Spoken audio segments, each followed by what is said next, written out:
ನಮಗೆ ಪೂಜೆ ಕೈಕಾರ್ಯ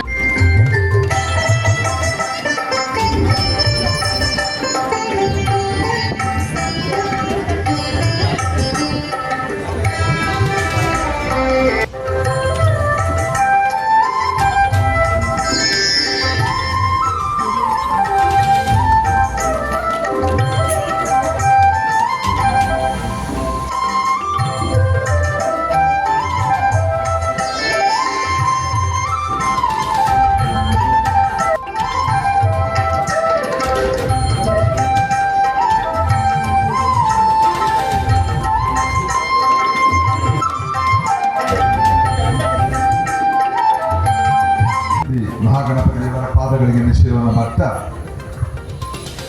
ಶಾರದೆ ಬ್ರಾಹ್ಮಣ ದೇವರ ಪಾದಗಳಿಗೆ ನಮಸ್ಕರಿಸಿಯನ್ನು ಮಾಡ್ತಾ ಮಹಾಲಕ್ಷ್ಮಿ ಪದ್ಮಾವತಿ ಸತ್ಯನಾರಾಯಣ ದೇವರ ಪಾದಗಳಿಗೆ ಇನ್ನ ಶಿರವನ್ನು ಮಾಡ್ತಾ ಜಗನ್ಮಾತೆ ಜಗಜನನಿ ದೇವಿರಮ್ಮ ಶ್ರೀ ಮಂಜುನಾಥೇಶ್ವರ ಶ್ರೀ ದೇವರಿಂದ ಪ್ರಸನ್ನಾಮೇಶ್ವರ ಕಾಳೇಶ್ವರನ ಪಾದ ನಮಸ್ಕರಿಸಿ ನಿಮ್ಮ ಕುಲದೇವರಾದ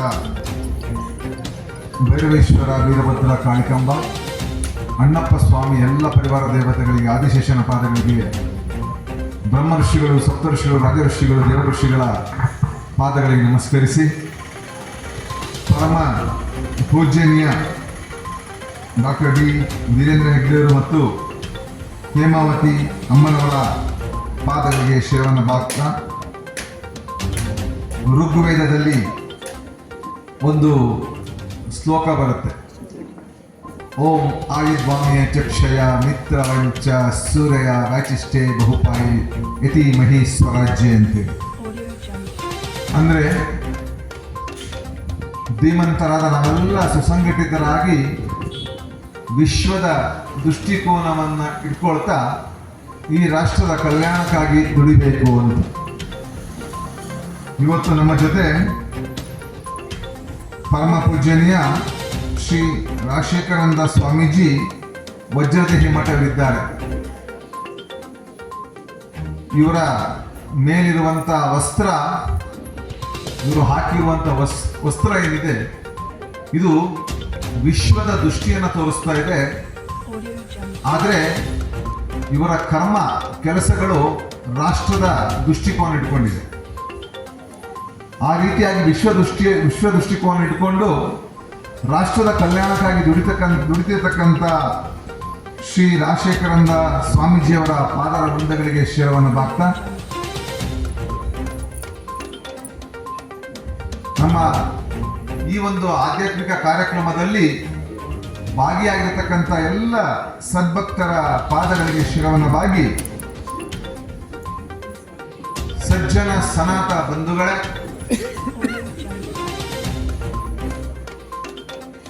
ಈ ದಿನ ಪೂಜ್ಯರು ಜಗತ್ತಿನಲ್ಲಿ ಸತ್ಯ ನೆಲೆಸಬೇಕು ಅನ್ನೋ ಕಾರಣಕ್ಕಾಗಿ, ಸತ್ಯದ ಸಂದೇಶವನ್ನು ಸಮಾಜದ ಮಧ್ಯದಲ್ಲಿ ಹರಡಬೇಕು ಅನ್ನೋ ಕಾರಣಕ್ಕಾಗಿ, ಸತ್ಯದ ಪಥದಲ್ಲಿ ಜನಗಳು ಬದುಕಬೇಕು ಅನ್ನತಕ್ಕಂಥ ಕಾರಣಕ್ಕಾಗಿ ಸತ್ಯದ ವಿಜಯ ಪಟಾಕಿ ಮೂಲೆ ಮೂಲೆಗಳಲ್ಲಿ ಹಾರಬೇಕು ಅನ್ನೋ ಕಾರಣಕ್ಕಾಗಿ ಸತ್ಯನಾರಾಯಣ ಪೂಜೆಯನ್ನ ಜನ್ನಾಪುರದಲ್ಲಿ ಅರೇಂಜ್ ಮಾಡಿದ್ದಾರೆ. ಬಹುಶಃ ನಾವು ಆಧ್ಯಾತ್ಮಿಕ ಚಿಂತನೆಯ ಕಾರ್ಯಕ್ರಮವನ್ನು ಮಾತನಾಡುವಾಗ ಸ್ವಾಮೀಜಿಯವರು ಇಲ್ಲಿದ್ದಾರೆ. ಸ್ವಾಮೀಜಿಯವರ ಬಗ್ಗೆ ತುಂಬ ನಿಕಟವಾದ ಪರಿಚಯ ನಮಗಿಲ್ಲ. ಆದರೆ ಶ್ರೀ ರಾಜಶೇಖರಾನಂದ ಸ್ವಾಮೀಜಿಯವರು ಹಲವಾರು ಬಾರಿ ಮಾತಾಡುವಾಗ ದೂರದರ್ಶನದಲ್ಲಿ ನಾನು ನೋಡಿದ್ದೀನಿ. ತುಂಬ ಮೆಚ್ಯೂರ್ಡ್ ಆಗಿರೋಂಥವ್ರು, ಪ್ರಬುದ್ಧತೆಯನ್ನು ಹೊಂದಿರತಕ್ಕಂಥ ಒಬ್ಬ ಸ್ವಾಮೀಜಿ ಅಂತ ನಾವು ಅಂದ್ಕೊಂಡಿದ್ದೀವಿ. ನಮ್ಮಲ್ಲಿ ಒಬ್ಬ ಸ್ವಾಮೀಜಿಯಾಗಿ ಪಟ್ಟಕ್ಕೆ ಕೂರಬೇಕಾದ್ರೆ ಅವನು ದ್ವಿಜನಾಗಿರಬೇಕು ಅಂತ ಹೇಳ್ತಾರೆ ಸಂಸ್ಕೃತದ ಭಾಷೆಯಲ್ಲಿ. ದ್ವಿಜ ಅಂದ್ರೆ 2 ಬಾರಿ ಜನನ ಅಂತ. ಪ್ರತಿಯೊಬ್ಬ ಮನುಷ್ಯನಿಗೂ ಮೊದಲನೇ ಜನನ ಆಗ್ತದೆ. ಆದರೆ ಮನುಷ್ಯನಿಗೆ 2 ಬಾರಿ ಜನನ ಆದರೆ ಅದು ಒಂದು ವಿಶೇಷ, ಎಲ್ಲರಿಗೂ ಆಗೋದಿಲ್ಲ. First birth through the mother's womb, next birth through the wisdom.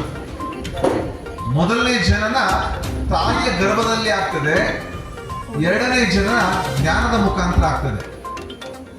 ಎರಡನೇ ಜನನ ಜ್ಞಾನದ ಮುಖಾಂತರ ಆಗುತ್ತಲ್ಲ, ಅಂತ ವ್ಯಕ್ತಿ ಗುರುಪೀಠದಲ್ಲಿ ಗುರುವಿನ ಸ್ಥಾನದಲ್ಲಿ ಕೂರ್ಲಿಕ್ಕೆ ಅರ್ಹ.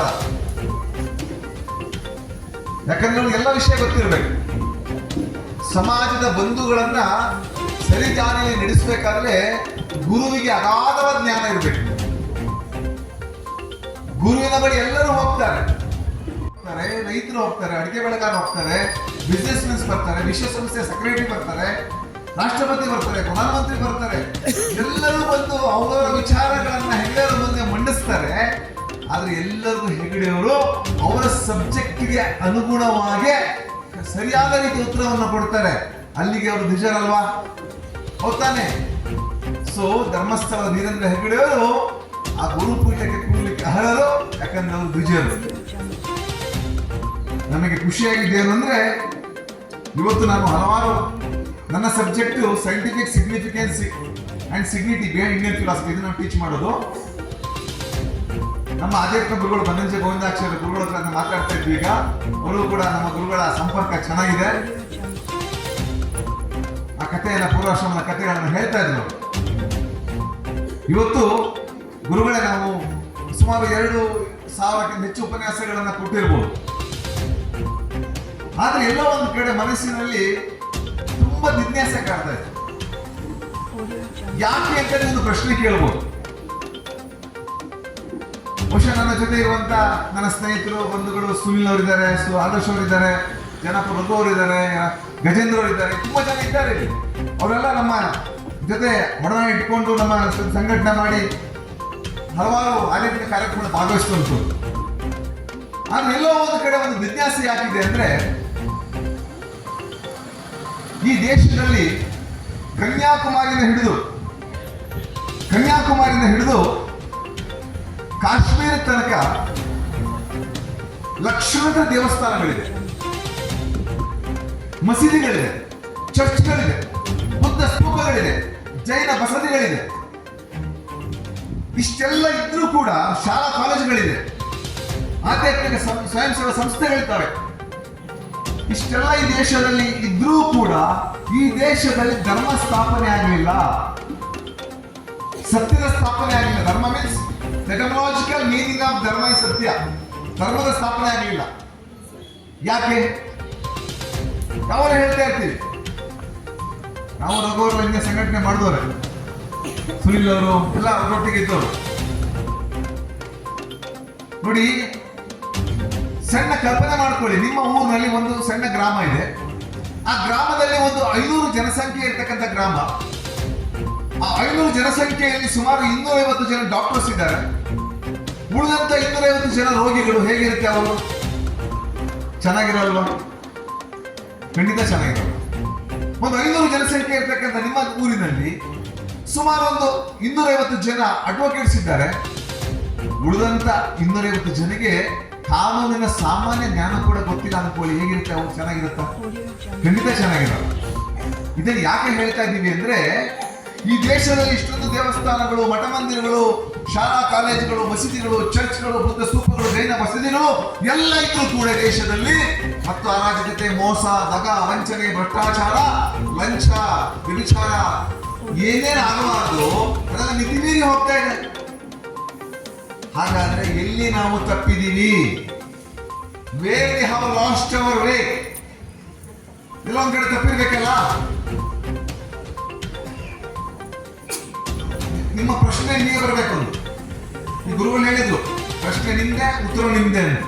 ಪೂರ್ವ ಮಾತಾಡ್ತಾ ಇದ್ರು, ಪ್ರಶ್ನೆ ನಿಮ್ದೇ ಆಗ್ಬೇಕು. ನಿಮ್ಮಲ್ಲಿ ಪ್ರಶ್ನೆ ಬರ್ಬೇಕು. ಆ ಪ್ರಶ್ನೆ ಬಂದಾಗ ಉತ್ತರ ಸಿಗ್ತದೆ. ಎಲ್ಲಿ ತಪ್ಪಿದೀವಿ ಅಂದ್ರೆ, ನಾನು ಶಾಲೆಗೆ ಹೋಗಿದ್ದೆ. ಆ ಶಾಲೆಯಲ್ಲಿ ಒಂದು ಗುರುಗಳು ಪಾಠ ಮಾಡ್ತಾ ಇದ್ರು, ಗಣಿತದ ಪಾಠ. 2 + 2 4 4 4 8 8 8 16 100 ಮಾರ್ಕ್ಸ್. ನಿಮ್ಮ ಮಕ್ಕಳು 8 8 16 ಅಂತ ಬರೆದ್ರೆ ನಿಮ್ಮ ಮಕ್ಕಳಿಗೆ ಮಾರ್ಕ್ಸ್ ಕಾರ್ಡಲ್ಲಿ 100 ಮಾರ್ಕ್ಸ್ ಸಿಗುತ್ತೆ. ಶಾಲೆಯಲ್ಲಿ ಕೊಟ್ಟ ಪರೀಕ್ಷೆಯಲ್ಲಿ ಮಗ ಪಾಸ್ ಆಗಿದ್ದಾನೆ, ನಿಮಗೆ ಖುಷಿ ಆಯ್ತು. ತಾಯಂದಿರಿಗೆ ಖುಷಿ ಆಗುತ್ತೆ, ಮಾಸ್ಕ್ ಕಾರ್ಡ್ ತೆಗೆದುಕೊಂಡು ಬಂದು ಹಬ್ಬ ಆಚರಿಸ್ತಾರೆ. ಪಕ್ಕದ ಮನೆಯ ಸುಬ್ಬಮ್ಮನಿಗೆ ಮಾಸ್ಕ್ ಕಾರ್ಡ್ ತೋರಿಸಿ ಒಂದು ಒಳ್ಳೆ ಪಾಯಸದ ಊಟ ಮಾಡ್ತಾರೆ.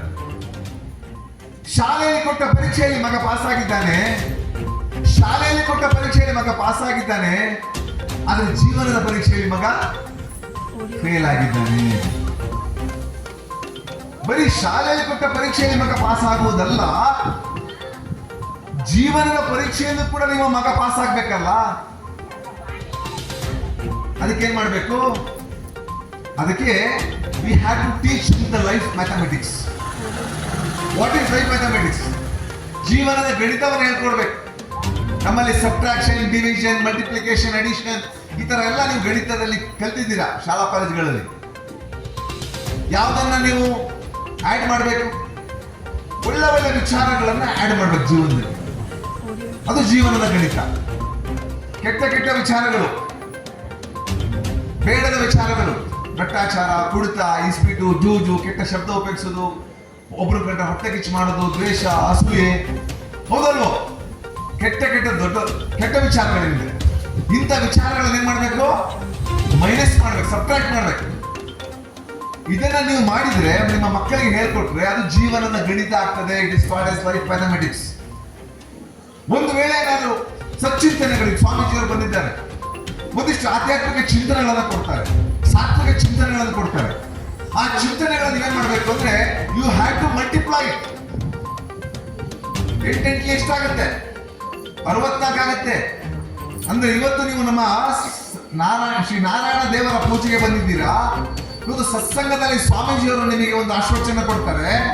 ಆ ಸಾತ್ವಿಕ ಚಿಂತನೆ ಮಟ್ಟ ನಿಮ್ಮದು ಎಷ್ಟಿತ್ತು? 8 ಇತ್ತು. ಸ್ವಾಮೀಜಿಯವರು ಹೇಳಿದ ನಂತರ ಅದು ಮಲ್ಟಿಪ್ಲೈ ಎಷ್ಟಾಗಬೇಕು? 8 ಗಂಟೆ 64 ಆಗಬೇಕು. ಇಲ್ಲಿ ಎನ್ಹಾನ್ಸ್ ಅದೆಲ್ಲ ಇರಲಿ. ಅದು ಭಗವದ್ಗೀತೆಯಲ್ಲಿದೆಯೋ, ಪುರಾಣಲ್ಲಿದೆಯೋ, ಬೈಬಲ್ ಅಲ್ಲಿದೆಯೋ, ಸೂಫಿಸಮೋ, ಜೈನಿಸಮೋ, ಬುದ್ಧಿಸಮೋ, ದಾರಿಯಲ್ಲಿ ಹೋಗುವಂತ ಯಾವುದೇ ವ್ಯಕ್ತಿ ಏನಾದ್ರು ಒಳ್ಳೆ ವಿಷಯಗಳನ್ನ ಹೇಳಿ try to multiply. It is called as life mathematics. ಅದು ಜೀವನದ ಗಣಿತ. ಇಲ್ಲಿ ಬರೀ ಹಿಂದೂಗಳೇ ಇಲ್ಲ, ಮುಸಲ್ಮಾನ್ ಬಂಧುಗಳಿದ್ದಾರೆ, ಕ್ರಿಶ್ಚಿಯನ್ ಬಂಧುಗಳಿದ್ದಾರೆ.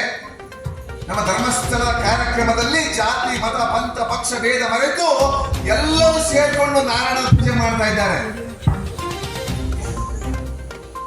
ಬಂಧುಗಳೇ, ಎಲ್ಲ ಒಂದ್ ಕಡೆ ದಾರಿ ತಪ್ಪಿದೀವಿ ಅಂತ ಹೇಳಿದ್ವಲ್ಲ, ತಪ್ಪಿದ್ದು ಮೊದಲೇ ಶಾಲೆಯಲ್ಲೇ. ನಿಮ್ಮ ಮಕ್ಕಳಿಗೆ ಹೇಳ್ಕೊಡೋದೇನು? ನಾರಾಯಣನ ಕಥೆ ಹೇಳೋದಿಲ್ಲ, ನಾರಾಯಣನ ಸತ್ಯ ಕಥೆ ಹೇಳುವುದಿಲ್ಲ. ಅಲ್ಲಿ ಹೇಳೋದೇನು? Jack and Jill went up the hill to fetch a pail of water, Jack fell down, broke his crown. ಈ ಹಾಡುಗಳು ಬಹುಶಃ ಈ ಹಾಡು ನೀವೆಲ್ಲ ಕೇಳಿದ್ದೀರಾ. ಶಾಲೆಯಲ್ಲಿ ಶಾಲಾ ವಾರ್ಷಿಕೋತ್ಸವ ದಿನಾಚರಣೆಯಲ್ಲಿ ವೇದಿಕೆಯ ಮೇಲೆ ಮಕ್ಕಳು ಡ್ಯಾನ್ಸ್ ಮಾಡ್ತಾ ಇರ್ತಾರೆ. ಜಾಕ್ ಎಂಜಿಲ್ ಹಾಡಿ ತಾಯಂದಿರ ಕಡೆ ಚಪ್ಪಾಳೆ ತರ್ತಾ ಇರ್ತಾರೆ. ತಾಯಂದಿರ ಖುಷಿ ಸಾಯಂಕಾಲ ಒಂದು ಬಿಸ್ಕೆಟ್, ಒಂದು ಕಾಫಿ ಕೊಟ್ಟು ಮನೆ ಕಳಿಸ್ತಾರೆ. ಅದ್ರಲ್ಲಿ ಏನಿದೆ? ಸಮಾಜಕ್ಕೆ ಕೊಡುವಂತ ಸಂದೇಶ ಇದೆಯೇನು? ವೈಯಕ್ತಿಕವಾಗಿ ನನ್ನ ವೈಯಕ್ತಿಕ ಪರ್ಸನಾಲಿಟಿ ಡೆವಲಪ್ಮೆಂಟ್ಗೆ ಬೇಕಾದಂತ ಏನೋ ಪಾಸಿಟಿವ್ ಎಸೆನ್ಸ್ ಇದೆಯೇನು? ಯಾವ ಸಾರಾಂಶ ಇಲ್ಲ. ಕೇಳಲಿಕ್ಕೆ ಸುಂದರವಾದ ರೈಮ್ಸ್. പക്ഷെ ನನ್ನ ಹಾಡು ನೀವು ಕೇಳಿರ್ಬೇಕಲ್ಲ. ಧರಣಿ ಮಂಡಲ ಮಧ್ಯದೊಳಗೆ ಕೇಳಿದಿರಲ್ಲ ನೋಡಿ, ಎಷ್ಟು ಜನ ತಲೆಯಾಡಿಸ್ತಾರೆ ಕೇಳಿದ್ದೀವಿ ಅಂತ. ಧರಣಿ ಮಂಡಲ ಮಧ್ಯದೊಳಗೆ ಹಾಡು ಕೇಳಿದ್ರೆ ಕಣ್ಣಲ್ಲಿ ಕಣ್ಣೀರು ಬರ್ತದೆ, ಹೃದಯ ಹೊಕ್ಕಿ ಬರ್ತದೆ. ಅಲ್ಲಿ ಮೌಲ್ಯಗಳು, ಸತ್ಯದ ಕಥೆಗಳು ನಮ್ಮನ್ನ ಪುನಶ್ಚೇತನಗೊಳಿಸುತ್ತೆ. ಗೋ ಹುಲಿ ಬಳಿ ಹೇಳುತ್ತೆ, ನಾನು ತಿಂತೀನಿ ಅಂದಾಗ, ದಯವಿಟ್ಟು ಬೇಡ, ನಾನು ತಿನ್ಲಿಕ್ಕೆ ನನ್ನೇನು ಅಭ್ಯಂತರ ಇಲ್ಲ. ಆದ್ರೆ ಹಟ್ಟಿಯಲ್ಲಿ ನನ್ನ ಕರು ಒಂದು ವಾರದ ಹಿಂದೆ ಒಂದು ಕರು ಹುಟ್ಟುಬಿಟ್ಟಿದೆ, ಮಗು ಹುಟ್ಟಿದೆ. ಅದನ್ನ ನೋಡ್ಕೊಂಡು ಬಂದ್ಬಿಡ್ತೀನಿ ನಾನು. ಒಂದು ಸರಿ ಅದಕ್ಕೆ ಮೊಲೆಯನ್ನು ಉಣ್ಣಿಸಿ ಹಾಲನ್ನು ಕೊಟ್ಟು ಬರ್ತೇನೆ, ದಯವಿಟ್ಟು ನನಗೊಂದು ಅವಕಾಶ ಕೊಡು ಅಂತ ಕೇಳುತ್ತೆ. ಹುಲಿಗೆ ಏನು ಅನಿಸ್ತಾನೋ, ಆಯ್ತು ಹೋಗಿ ಬೇಗ ಬಾ ಅಂತ ಕಳಿಸುತ್ತೆ. ಹಸು ಹಟ್ಟಿಗೆ ಹೋಗುತ್ತೆ, ತನ್ನ ಮಗುಗೆ ಹೇಳುತ್ತೆ ನನ್ನ ಕಥೆಯನ್ನ, ಬೇಗ ಬಾ, ನಾನು ಮುದ್ದು ಮಾಡಬೇಕು, ನೀನು ಅಪ್ಕೋಬೇಕು, ನೀನು ತಪ್ಕೋಬೇಕು, ನನ್ನ ಮೊಲೆ ಒಂದು ಮತ್ತೆ ನಾನು ಸಿಗೋದಿಲ್ಲ, ಸತ್ತೋಗ್ಬಿಡ್ತೀನಿ ಸ್ವಲ್ಪ ಹೊತ್ತಿಗೆ, ಹುಲಿ ತಿಂದುಬಿಡುತ್ತೆ ನನ್ನ. ಆಗ ಉಳಿದ ಹಸುಗಳೆಲ್ಲ ಹೇಳುತ್ತೆ, ಹೋಗ್ಬೇಡ, ನೀನು ಹೋದ್ರೆ ಕಪ್ಲಿ ಹಾಕ್ಬಿಡುತ್ತೆ. ಅವಾಗ ಕರು ಹೇಳುತ್ತೆ, ಅಲ್ಲಮ್ಮ ನೀನು ಹೋದ್ರೆ ನಾಳೆಯಿಂದ ನಾನೇನ್ ಮಾಡ್ಲಿ, ಯಾರ ಜೊತೆ ಮಲಗಲ್ಲಮ್ಮ, ಯಾರ ಮಲೆಯ ಉಣ್ಣಲ್ಲಮ್ಮ. ಸ್ವಾಮೀಜಿ ನಮ್ಗೆ ಹಾಡನ್ನ ಗುರುಗಳು ಹೇಳ್ಕೊಡೋ ಶಾಲೆಯಲ್ಲಿ ಎಲ್ಲರ ಕಣ್ಣಲ್ಲೂ ಕಣ್ಣೀರೇ. ಬಹುಶಃ ಕಣ್ಣೀರ್ ಹಾಕದ ವಿದ್ಯಾರ್ಥಿಯೇ ಇಲ್ಲ ನಮ್ಮ ಶಾಲೆಯವರು. ಅಂತ ಒಂದು ಹೃದಯ ಸ್ಪರ್ಶಿ ಕತೆ. ಆ ಹಸು ಹೇಳುತ್ತೆ, ಇಲ್ಲ ನಾನು ಮಾತು ಕೊಟ್ಬಿಟ್ಟಿದ್ದೀನಿ, ಮಾತಿಗೆ ನಾನು ಸತ್ಯ ನುಡಿದಿದ್ದೀನಿ, ಮಾತಿಗೆ ತಪ್ಪು ನಡೆಯೋದಿಲ್ಲ, ನಾನು ಹೋಗ್ಲೇಬೇಕು ಅಂತ ಹೇಳುತ್ತೆ. ಸತ್ಯವ ಮೆಟ್ಟಿ ನಿಂತರೆ ಮೆಚ್ಚನ ಪರಮಾತ್ಮನ ಪರಮಾತ್ಮ ಮೆಚ್ಚೋದಿಲ್ಲ ಅಂತ. ಎಂತ ಅದ್ಭುತವಾದ ಮಾತಲ್ಲ. ಸತ್ಯನಾರಾಯಣ ಸ್ವಾಮಿಗೆ ನಾವು ಮಾತು ಕೊಟ್ಟ ಮೇಲೆ ಸತ್ಯದಲ್ಲಿ ನಡಿಬೇಕಲ್ಲ. ಇಲ್ಲಿ ಬಂದು ಸತ್ಯನಾರಾಯಣ ಸ್ವಾಮಿಯ ಪೂಜೆಯನ್ನ ಮಾಡಿ ಅಸತ್ಯದಲ್ಲಿ ನಡೆದ್ರೆ ಏನು ಪ್ರಯೋಜನ? ಗೋವಿನ ಕಥೆಯನ್ನ ನೆನಪು ಮಾಡ್ಕೊಡ್ಬೇಕು. ಸತ್ಯನಾರಾಯಣ ಸ್ವಾಮಿಯ ಪೂಜೆಯನ್ನು ಮಾಡುವಂತ ನಾವುಗಳು ಸತ್ಯದಲ್ಲಿ ನಡೆಯೋದನ್ನು ಕಲಿಬೇಕು.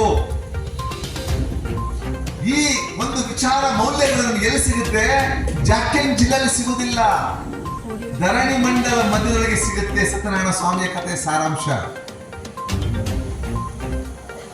ತುಂಬಾ ಬೇಸರ ಆಗ್ತದೆ. ನಮ್ಮ ದೇಶದ ಭಗವದ್ಗೀತೆ, ವೇದ, ಉಪನಿಷತ್ತುಗಳು, ಭಾಗವತ, ರಾಮಾಯಣ, ಉದ್ಧವ ಗೀತೆ, ಅನುಗೀತೆ ಹುಡುಕಿದ್ರೆ ನಿಮಗೆ ಅದರ ಒಳಗೆ ಇರುವಂತಹ ಸೈನ್ಸ್, ವಿಜ್ಞಾನ. ನಮ್ಮ ಮನೆಗೆ ಮೊನ್ನೆ ಇಸ್ರೋ ಸೈಂಟಿಸ್ಟ್ DRDO ಎಲ್ಲ ಬಂದಿದ್ರು, 2 ದಿನ ಇದ್ರು. ಅವ್ರು ಹೇಳೋದು ನಮ್ಮ ಖಗೋಳಶಾಸ್ತ್ರದ ಬಗ್ಗೆ ನಾವು ಎಕ್ಸ್ಪ್ಲೇಷನ್ ಕೊಡ್ತಾ ಹೋದಾಗ, ಪಕ್ಷಾಂತರೇ ನಾವು ಎಷ್ಟು ರಾಕೆಟ್ ಬಿಟ್ಟಿದ್ದೀವಿ, ಎಷ್ಟೊಂದು ಏನೇನು ಬಿಟ್ಟಿದ್ದೀವಿ ಮಾರಾರೆ, ಆದ್ರೆ ನೀವು ಹೇಳಿದ್ದು ನಿಮ್ಮ ವೇದಗಳ ಸೈನ್ಸ್ ಎಲ್ಲ ಕೇಳಿಬಿಟ್ರೆ ನಮ್ಮದು ಎಂತದೂ ಇಲ್ಲ, ನಥಿಂಗ್ ಅಂತ ಹೇಳ್ತಾರೆ ಅವರು. ಅವ್ರು ಹೇಳಿದ್ರು ಇಸ್ರೋಗೆ ಒಂದಿನ ಬನ್ನಿ ಮಾರ, 400 ಜನ ಸೈಂಟಿಸ್ಟ್ ಇದ್ದಾರೆ, ಒಂದು ಉಪನ್ಯಾಸ ಕೊಡ್ಬೇಕಲ್ಲಿ. ಅಂದ್ರೆ ಎಷ್ಟು ಮಟ್ಟಿಗೆ ದೊಡ್ಡ ಸೈನ್ಸ್ ಇದೆ ನಮ್ಮ ಹಿಂದೆ ಅಂತ. ಇವತ್ತು ನಾವು ದೇವಸ್ಥಾನಕ್ಕೆ ಹೋಗ್ತೀವಿ ಯಾಕೆ ಅಂತಕ್ಕಂಥ ಪ್ರಶ್ನೆಯನ್ನ ಹೇಳ್ತೀನಿ ನೋಡಿ. ಪೂಜೆ is A concept, it is not action. ಅದೊಂದು ಕಾನ್ಸೆಪ್ಟ್, ಅದು ಆಕ್ಷನ್ ಆಗಬಾರದು. ದೇವಸ್ಥಾನಕ್ಕೆ ಹೋಗೋ ಉದ್ದೇಶ ಏನು ಅಂದ್ರೆ, ಹಲವಾರು ಮಂದಿ ಅನ್ಕೊಂಡಿದ್ದಾರೆ ನನಗೆ ಏನಾದ್ರು ಸಿಗ್ತದೆ, ನಾರಾಯಣ ದೇವರು ನಮಗೆ ಚಿನ್ನ ಕೊಡ್ತಾರೆ, ಒಡವೆ ಕೊಡ್ತಾರೆ, ಆಸ್ತಿ ಕೊಡ್ತಾರೆ, ಹೆಂಡತಿ ಮಕ್ಕಳು, ಇನ್ನೊಂದು ಮತ್ತೊಂದು ಎಲ್ಲ ಸಿಕ್ಕಿಬಿಡುತ್ತೆ. ಖಂಡಿತ ಅವ್ನು ಕೊಡ್ತಾನೆ, ಅದು ನಾವು ಕೇಳೋದು ಬೇಡ, ಅವನಿಗೆ ಅಡ್ವೈಸ್ ಮಾಡೋದು ಬೇಡ, ಅವನಿಗೆ ಟ್ಯೂಷನ್ ಕೊಡೋದು ಬೇಡ. ದೇವರಿಗೆ ಅವನಿಗೆ ಗೊತ್ತುಂಟು ಯಾರಿಗೆ ಏನು ಕೊಡಬೇಕು ಅಂತ. ನಾವು ಅವ್ರಿಗೆ ಬುದ್ಧಿವಾದ ಹೇಳ್ಕೊಡೋಂಥ ಅವಶ್ಯಕತೆ ಇಲ್ಲ ದೇವರಿಗೆ. ಗಣಪತಿ ದೇವರಿಗೆ ಎಲ್ಲ ಗೊತ್ತಿದೆ ಅಲ್ವಾ? ಮತ್ತೆ ದೇವಸ್ಥಾನಕ್ಕೆ ಹೋಗೋದು ಯಾಕೆ? ದೇವಸ್ಥಾನಕ್ಕೆ ಹೋಗೋ ಉದ್ದೇಶ ಇಷ್ಟೇ, ನಮ್ಮಲ್ಲಿರುವಂತ ಕೆಟ್ಟ ವಿಚಾರಗಳನ್ನ ಬಿಡಬೇಕು. ನೀವು ಒಂದು ಬಾರಿ ದೇವಸ್ಥಾನಕ್ಕೆ ಹೋದಾಗ ಒಂದು ಕೆಟ್ಟದನ್ನ ಬಿಡಬೇಕು. ಇನ್ನೊಂದ್ಸರಿ ಬಿಡಿ, ಕುಡಿತೀರಾ ಕುಡಿಯೋದು ಬಿಡಿ, ಸಿಗರೇಟ್ ಸೇರೋದು ಬಿಡಿ, ಕೆಟ್ಟ ಭಾಷೆ ಮಾತಾಡೋದು ಬಿಡಿ, ಇನ್ನೊಬ್ಬರನ್ನ ಹೊಟ್ಟೆ ಕಿಚ್ಚು ಮಾಡ್ತೀರಾ ಬಿಡಿ, ದ್ವೇಷ ಮಾಡ್ತೀರಾ ಬಿಡಿ, ಕೆಟ್ಟ ಕೆಟ್ಟ ಶಬ್ದ ಉಪಯೋಗಿಸ್ತೀರಾ ಬಿಡಿ. ಒಂದು ಸರಿ ತೀರ್ಥಕ್ಷೇತ್ರಕ್ಕೆ ಹೋದಾಗ ಒಂದು ಕೆಟ್ಟದನ್ನ ಬಿಡಬೇಕು. ಒಟ್ಟಿಗೆಲ್ಲ ಬಿಡ್ಲಿಕ್ಕೆ ಆಗುದಿಲ್ಲ, ಕಷ್ಟ ಇದೆ. ಒಂದೊಂದನ್ನ ಬಿಡಿ. ಪೂಜೆ ಇಸ್ ಎ ರಿಫಾರ್ಮೇಟಿವ್ ಪ್ರೋಸೆಸ್. ಪೂಜೆ ಅಂದ್ರೆ ಒಂದು ಸುಧಾರಣಾ ಕ್ರಮ, ಅದು ನೆನ್ಪಿಟ್ಕೊಳ್ಳಿ, ಅದು ಆಕ್ಷನ್ ಅಲ್ಲ. ನಾವು ದೇವಸ್ಥಾನಕ್ಕೆ ಹೋಗುವುದು ಒಂದು ಕೆಟ್ಟದನ್ನ ಬಿಟ್ಟು ಬರಲಿಕ್ಕೆ. ಧರ್ಮಸ್ಥಳಕ್ಕೆ ನಾವು ಹೋಗೋದು ಯಾಕೆ? ನಮ್ಮಲ್ಲಿ ಒಂದು ಕೆಟ್ಟದನ್ನ ಬಿಟ್ಟು ಬರಲಿಕ್ಕೆ. ನಾನು ತಮಾಷೆ ಮಾಡ್ತಾ ಇರ್ತೀನಿ, ಅವರು ಜೋಕ್ ಮಾಡಿ ಸುಮ್ಮನೆ ಹೇಳ್ತಾ ಇರ್ತೀವಿ. ನಮ್ಮ ಧರ್ಮಸ್ಥಳಕ್ಕೆ ತುಂಬಾ ಜನ ಬರ್ತಾರೆ, ನೇತ್ರಾವತಿಯಲ್ಲಿ ನಿಂತಾರೆ, ಸ್ನಾನ ಮಾಡಿ ಮೇಲೆ ಬರುವಾಗ ಒಂದು ಟವಲನ್ನ ಚಡ್ಡಿಯನ್ನು ಹಾಕಿರ್ತಾರೆ.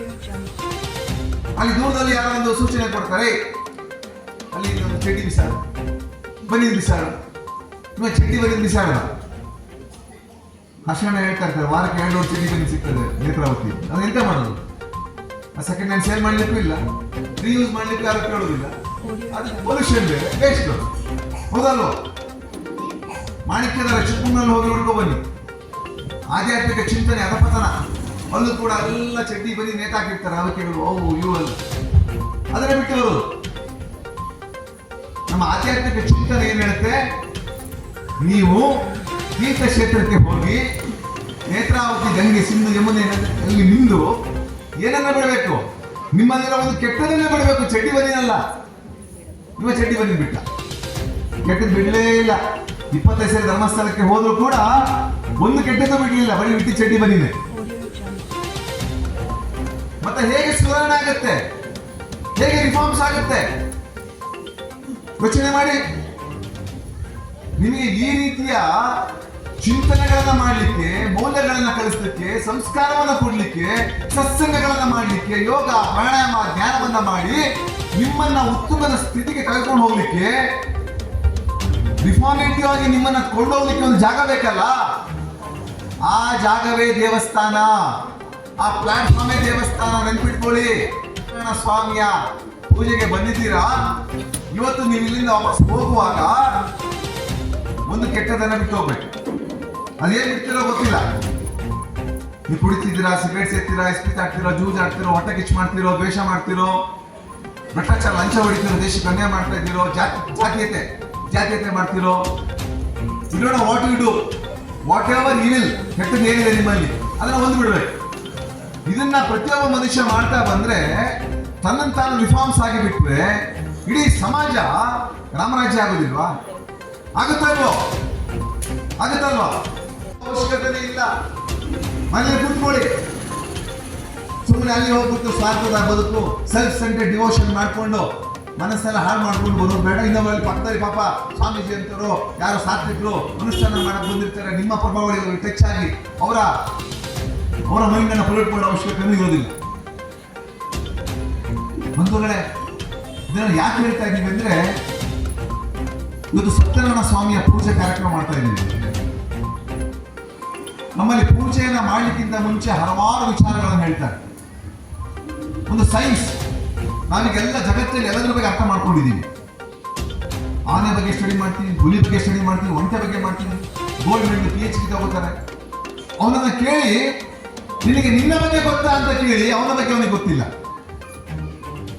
He knows about the whole world except himself. ಪ್ರಪಂಚದ ಎಲ್ಲದರ ಬಗ್ಗೆ ಗೊತ್ತು, ಅವನ ಬಗ್ಗೆ ಬಿಟ್ಟು. ಅವನ ಬಗ್ಗೆ ಅರ್ಥ ಮಾಡ್ಕೋಬೇಕು ಮೊದಲು. ಈಗ ನೀವು ಉದಾಹರಣೆಗೆ ಯಾರೋ ನೆಗಾಡ್ತಾರೆ, ಜೋಕ್ ಮಾಡ್ತಾರೆ. ಜೋಕ್ ಮಾಡಿದಾಗ ನೀವು ನೆಗಾಡ್ತೀರ ಅಂದ್ಕೊಳ್ಳಿ. ಜೋಕ್ ಮಾಡಿದ ತಕ್ಷಣ ನೆಗಾಡಲೇಬೇಕು ಅಂತ ಹೇಳಿ ಏನಾದ್ರು ಅಂಬೇಡ್ಕರ್ ಬಂದಿರಲ್ಲ ಸಂವಿಧಾನದಲ್ಲಿ, ಮೋದಿ ಒಬ್ಬರು ಫೈನ್ ಆಗ್ತಾರೆ ಅಂತ ಏನಿಲ್ವಲ್ಲ? ಇಲ್ಲ, ನೀವು ಅಕಸ್ಮಾತ್ ಬೈದು ಬಿಡ್ತಾರೆ. ಬೈದ ತಕ್ಷಣ ಕಣ್ಣಲ್ಲಿ ನೀರು ಬರುತ್ತೆ. ಬೈದ ತಕ್ಷಣ ಅಳ್ಳೇಬೇಕು ಅಂತ ಏನೋ ರೂಲ್ಸ್ ಇದೆಯಾ ದೇಶದಲ್ಲಿ? ಇಲ್ಲ, IPC ಸೆಕ್ಷನ್ ಅಟ್ಯಾಕ್ಟ್ ಆಗುತ್ತೆ ಅಂತ ಇಲ್ವಲ್ಲ? ಹಾಗಾದ್ರೆ ಕೆಲಸ ಮಾಡ್ಬೋದು. ನೀವು ಯಾರಾದರೂ ಜೋಕ್ ಮಾಡಿದಾಗ ನೀವು ಏನ್ ಮಾಡ್ಬೇಕು? ಅಳ್ಬೇಕು. ಆಗುತ್ತಾ? ಅಳ್ಲಿಕ್ಕೆ ಜೋರಾಗಿ ಅಳ್ಬೇಕು ನೀವು ಜೋಕ್ ಮಾಡುವಾಗ. ಇಲ್ಲ, ಯಾರೋ ಬೈತಾರೆ ನಿಂತ್ಕೊಳ್ಳಿ, ಬೈದಾಗ ನೀವೇನ್ ಮಾಡ್ಬೇಕು? ನೀವು ಜೋರಾಗಿ ನೆಗಾಡ್ಬೇಕು. ಆಗತ್ತೇನ್ರಿ? ಅಲ್ಲ, ಹಾಗೆ ಮಾಡಬೇಡಿ. ನಾಳೆ ಮೇಲೆ ತಪ್ಪು ತಿಳ್ಕೊಳ್ತಾರೆ ಯಜಮಾನರು. ಏನಪ್ಪ, ನನ್ನ ಹೆಂಡತಿ ಚೆನ್ನಾಗಿದ್ದು ನೆನ್ನೆ ತನಕ, ಇವತ್ತು ಅದೆಂಥದ್ದು ಸತ್ಯನಾರಾಯಣ ಪೂಜೆಗೆ ಹೋಗಿ ಎಷ್ಟು ಬೈದ್ರು ಇವಳು, ನೆಗಾಡೋದೇ ಇಲ್ಲ, ಅಳ್ಳೋದೇ ಇಲ್ಲ, ನೆಗಾಡ್ತಾರಲ್ಲ ಅಂತ ಹಾಳಾಗಿದೆ, ತಲೆಬಿಸಿ ಮಾಡ್ಕೋಬೋದು. ಹಾಗೆ ಮಾಡಬೇಡಿ. ಬಟ್ ಒಂದು ಥಿಂಗ್ ಏನು ಗೊತ್ತಾ ನಿಮಗೆ, ಹಾಗೆ ಮಾಡೋದು ಒಂದಕ್ಕೆ ಒಳ್ಳೇದೇ. ಯಾಕೆ ಅಂದ್ರೆ Indian philosophy is based on psychology and numerology. Psychological interpretations ಏನ್ ಹೇಳುತ್ತೆ ಅಂದ್ರೆ, ಈಗ ಒಬ್ಬ ವ್ಯಕ್ತಿ ಬಂದು ನಿಮಗೆ ಎರಡು ಬಾರಿಸ್ತೀನಿ ನೋಡು ಅಂತ ಹೇಳಿದ್ರೆ, ನೀವೇನಾದ್ರು ಹೊಡಿತೀಯಪ್ಪ, ಆಯ್ತಪ್ಪ ಖುಷಿ ಇದ್ರೆ ಹೊಡಿಯಪ್ಪ ಅಂತ ಪ್ರೀತಿಯಿಂದ ಹೇಳಿ ಹೊಡೆಯೋದೇ. ನೀವು ಎಂತ ಮನಸತ್ತ ಅಂತ ಹೋಗ್ತಾರೆ. ಅದೇನಾದ್ರು ಬಾರಿಸ್ತೀನಿ ಹೊಡಿತೀನಿ ನೋಡು, ಹಾಗೆ ಹೀಗೆ ಎಣ್ಣೆ ಬಾರಿಸ್ತೀನಿ, ಹೊಡಿತೀಯ ಹೊಡಿ ನೋಡ ಪೆಟ್ಟಿಗೆ ಬಿಟ್ಟೇ ಬಿಡ್ತಾರೆ. ಬಿದ್ದಾಗಿ ಬಿಡ್ತಾರೆ, ಟೈಮೇ ಇಲ್ಲ ಅಲ್ಲಿ. ಅಂದ್ರೆ ಸೀದರ್ ರಿಯಾಕ್ಷನ್ಸ್, ಕೆಮಿಕಲ್ ರಿಯಾಕ್ಷನ್ಸ್ ಇನ್ಸೈಡ್. ನಮ್ಮಲ್ಲಿ ಎಷ್ಟು ಕೆಮಿಕಲ್ ರಿಯಾಕ್ಷನ್ಸ್ ಆಗುತ್ತೆ ಒಳಗಡೆ ಅಂತ ಬೇಗ ಮೊದಲು.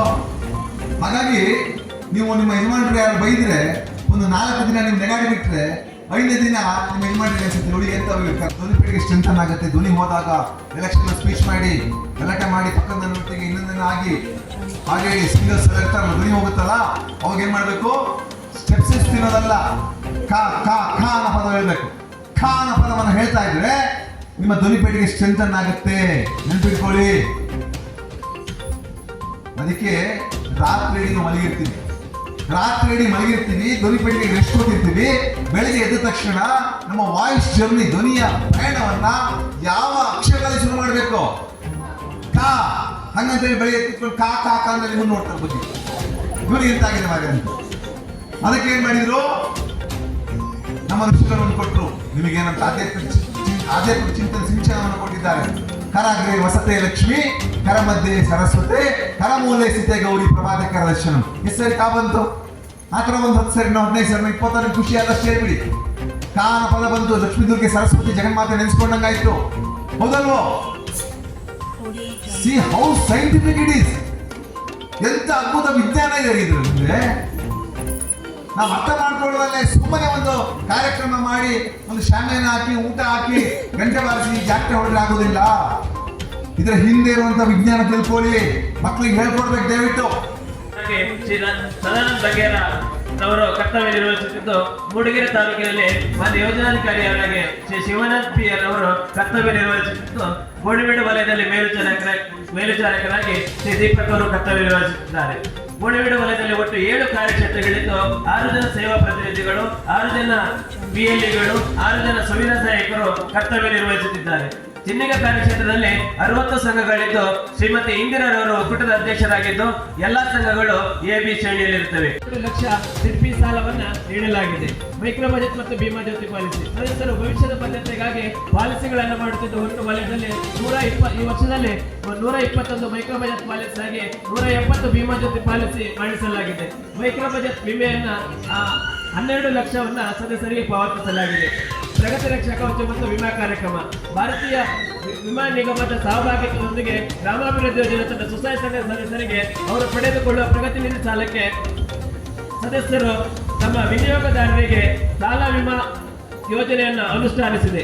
ಈ ವಿಮಾ ಕಾರ್ಯಕ್ರಮದನ್ವಯ ಅವರು ಪಡೆದ ಸಾಲಕ್ಕೆ ಮುಂದಿನ 1 ವರ್ಷದ ಅವಧಿಗೆ ವಿಮೆ ಲಭ್ಯವಾಗಿರುತ್ತದೆ. 2023-24ನೇ ಸಾಲಿನಲ್ಲಿ 10,99,056 ರೂಗಳನ್ನು ಸದಸ್ಯರಿಗೆ ಪಾವತಿಸಲಾಗಿದೆ. ಹಾಗೆ 50,944 ರೂಗಳನ್ನು ವಿನಿಯೋಗದಾರರಿಗೆ ಪಾವತಿಸಲಾಗಿದೆ.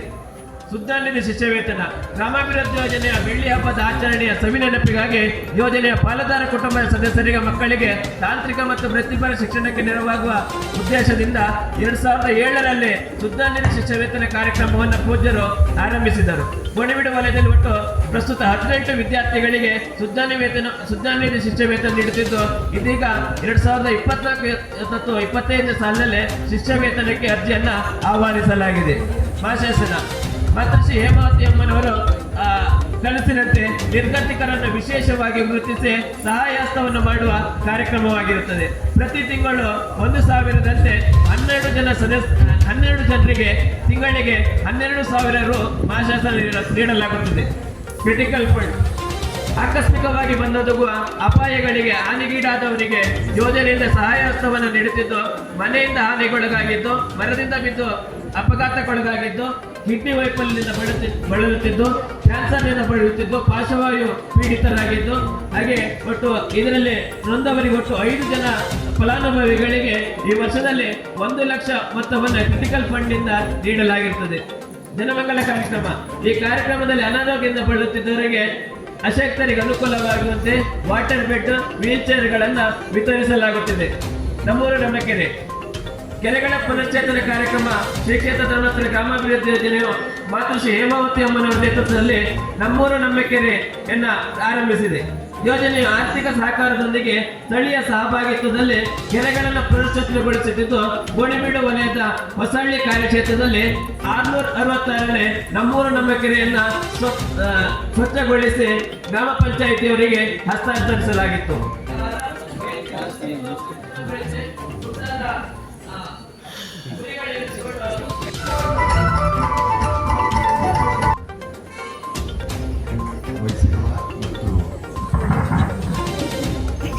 ಧಾರ್ಮಿಕ ಉಪನ್ಯಾಸವನ್ನು ಮಾಡಲು ಆಗಮಿಸಿರುವಂಥ ಶ್ರೀ ಶ್ರೀ ಶ್ರೀ ರಾಜಶೇಖರ ಸ್ವಾಮೀಜಿಯವರಿಗೆ ನಮಸ್ಕರಿಸುತ್ತಾ, ತಮ್ಮೆಲ್ಲರಿಗೂ ನಮಸ್ಕರಿಸುತ್ತಾ, ಈ ಕಾರ್ಯಕ್ರಮದ ಅಧ್ಯಕ್ಷತೆಯನ್ನು ವಹಿಸಿರುವಂತಹ ಸಾಮೂಹಿಕ ಶ್ರೀ ಸತ್ಯನಾರಾಯಣ ಪೂಜಾ ಸಮಿತಿಯ ಅಧ್ಯಕ್ಷರು, ನನ್ನ ಆತ್ಮೀಯ ಸ್ನೇಹಿತರು ಆಗಿರುವಂಥ ರಘುರವರೇ, ಮುಖ್ಯ ಅತಿಥಿಗಳಾಗಿ ಆಗಮಿಸಿರುವಂತಹ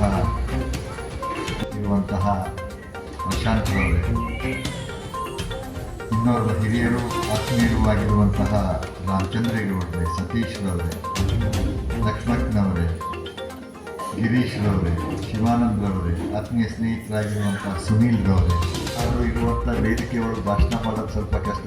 ಸ್ವಾಮೀಜಿಯವರ ಆಶೀರ್ವಚನ ಮತ್ತು ನಮ್ಮ ಪ್ರಶಾಂತರವರ ಭಾಷಣ ಇನ್ನು ವೇದಿಕೆಯ ಮೇಲಿರುವಂತಹ ಎಲ್ಲರೂ ಮಾತನಾಡೋರಿದ್ದಾರೆ. ನಾನೇನು ಹೆಚ್ಚಿಗೆ ಮಾತನಾಡಲಿಕ್ಕೆ ಹೋಗೋದಿಲ್ಲ. ಪ್ರಾರಂಭಿಕವಾಗಿ ತಮ್ಮಲ್ಲಿ ಕ್ಷಮೆಯನ್ನೇ ಯಾಚಿಸ್ತೀನಿ. ಯಾಕೆ ಅಂತ ಹೇಳಿದ್ರೆ ನಾನು ಬೆಳಿಗ್ಗೆನೇ ಕಾರ್ಯಕ್ರಮಕ್ಕೆ ನಿಮ್ಮ ಜೊತೆ ಕೂಡಬೇಕಿತ್ತು. ಕಾರಣಾಂತರದಿಂದ ಇನ್ನೊಂದು ಕಾರ್ಯಕ್ರಮ ಮೂಡಿಗೆರೆಯಲ್ಲಿ ಗುರುನಾಥ ಸ್ವಾಮೀಜಿಯವರ ಒಂದು ಕಾರ್ಯಕ್ರಮ ಇತ್ತು. ಆ ಕಾರ್ಯಕ್ರಮದಲ್ಲಿ ಭಾಗವಹಿಸೋದಕ್ಕೋಸ್ಕರ ಹೋಗಿದ್ದೆ. ಆದರೂ ಅಲ್ಲೂ ಕೂಡ ಬೇಗ ಮುಗಿಸಿ ಈಗ ಪ್ರಾರಂಭ ಆಯಿತು. ಇಲ್ಲಿ ಮತ್ತೆ ನಿಮ್ಮನ್ನು ಕಾಯಿಸಬಾರ್ದು ಅನ್ನೋ ಉದ್ದೇಶದಿಂದ ಅಲ್ಲೂ ಕೂಡ ಬೇಗ ಹೊರಟು ನಾನು ಬಂದೆ. ಹಾಗಾಗಿ ಪ್ರಾರಂಭಿಕವಾಗಿ ತಮ್ಮಲ್ಲಿ ಕ್ಷಮೆಯನ್ನು ಯಾಚಿಸ್ತಾ, ಮನುಷ್ಯನಿಗೆ ದೈವಬಲ, ದೈವಶಕ್ತಿ, ದೈವ ನಂಬಿಕೆಗಳು ಇದರ ಮುಂದೆ ನಮ್ಮ ಜೀವನ ನಡೀತಾ ಇದೆ. ಇದನ್ನು ಮೀರಿ ಯಾರೂ ಇಲ್ಲ. ಆದರೆ ಇದನ್ನು ಮೀರಿ ನಾನು ಇದ್ದೇನೆ ಅಂತ ಹೇಳಿದ್ರೆ ಅವನ ಬದುಕು ಈ ಪ್ರಪಂಚದೊಳಗೆ ಅಸಾಧ್ಯ ಅಂತೇಳಿ ನಾನು ಅಂದ್ಕೊಂಡಿದ್ದೇನೆ. ಯಾಕೆ ಅಂತ ಹೇಳಿದ್ರೆ ನಾವು ದೇವರು ಅಂತ ಪೂಜೆ ಮಾಡುವಂಥದ್ದು ಪ್ರಾರಂಭಿಕವಾಗಿ ಹುಟ್ಟಿದಾಗ ತಂದೆ ಮತ್ತು ತಾಯಿ ಅವರಿಗಿಂತ ಮಿಗಿಲಾದ ದೇವರಿಲ್ಲ ಅಂತ ಹೇಳಿ ನಾವು ಯಾವಾಗಲೂ ಅಂದ್ಕೊಳ್ತೇವೆ. ಆದರೆ ನಾವು ಬೆಳೀತಾ ಎಲ್ಲೋ ಒಂದು ಕಡೆ ನಮ್ಮ ಸಾಮಾಜಿಕ ಚಟುವಟಿಕೆಗಳನ್ನು ನೇರವಾಗಿ ಸಮಾಜಕ್ಕೆ ಕೊಡುಗೆಯಾಗಿ ಕೊಡುವಂಥ ಪ್ರಯತ್ನದಡಿ ದಿಕ್ಕು ತಪ್ಪಿಸುವಂಥ ಕೆಲಸಗಳು ಎಲ್ಲೋ ಆಗುತ್ತೋ ನಡೆಯುತ್ತೋ ಅನ್ನುವಂತಹ ಎಲ್ಲೋ ಒಂದು ಅನುಮಾನದ ಒಳಗಡೆ ನಾವಿರ್ತೇವೆ. ಪರರಿರ್ತಾರೆ. ಆಗ ಎಲ್ಲೋ ಒಂದು ಕಡೆ ನಮ್ಮನ್ನು ತಿದ್ದುವಂತಹ ಒಂದು ವ್ಯವಸ್ಥೆ, ಸರಿದಾರಲ್ಲಿ ಕೊಂಡು ಹೋಗುವಂತಹ ಒಂದು ವ್ಯವಸ್ಥೆ, ಇದೇ ದೈವಶಕ್ತಿ, ಇದೇ ದೇವರ ನಂಬಿಕೆಗಳು, ಇದೇ ನಂಬಿಕೆಗಳು. ಬಹುಶಃ ಎಲ್ಲಾದರೂ ಇದಿಲ್ಲ ಅಂತ ಅಂದಿದ್ರೆ ಇವತ್ತು ಎಲ್ಲವೂ ಪರಿಪೂರ್ಣವಾಗಿದೆ ಅಂತ ನಾನು ಅನ್ನೋದಿಲ್ಲ, ಅನ್ಕೊಳ್ಳೋದು ಇಲ್ಲ. ಆದರೆ ಎಲ್ಲೋ ಒಂದು ಸಣ್ಣ ಪ್ರಮಾಣದಲ್ಲಿ ಪೂರ್ಣತೆಯನ್ನು ಕಂಡುಕೊಳ್ಳುವಂಥ ಒಂದು ಪ್ರಯತ್ನಗಳು ಸಾಗ್ತಾ ಇದೆ. ಅದು ಯಾಕೆ ಅಂತ ಹೇಳಿದ್ರೆ ಈ ಥರದ ನಂಬಿಕೆಗಳನ್ನು, ಈ ದೈವಶಕ್ತಿಯನ್ನು ನಾವು ನಂಬಿರುವ ಪರಿಣಾಮ ಇವತ್ತು ನಮ್ಮಲ್ಲಿ ಇರುವಂತಹ ಅತಿಯಾದ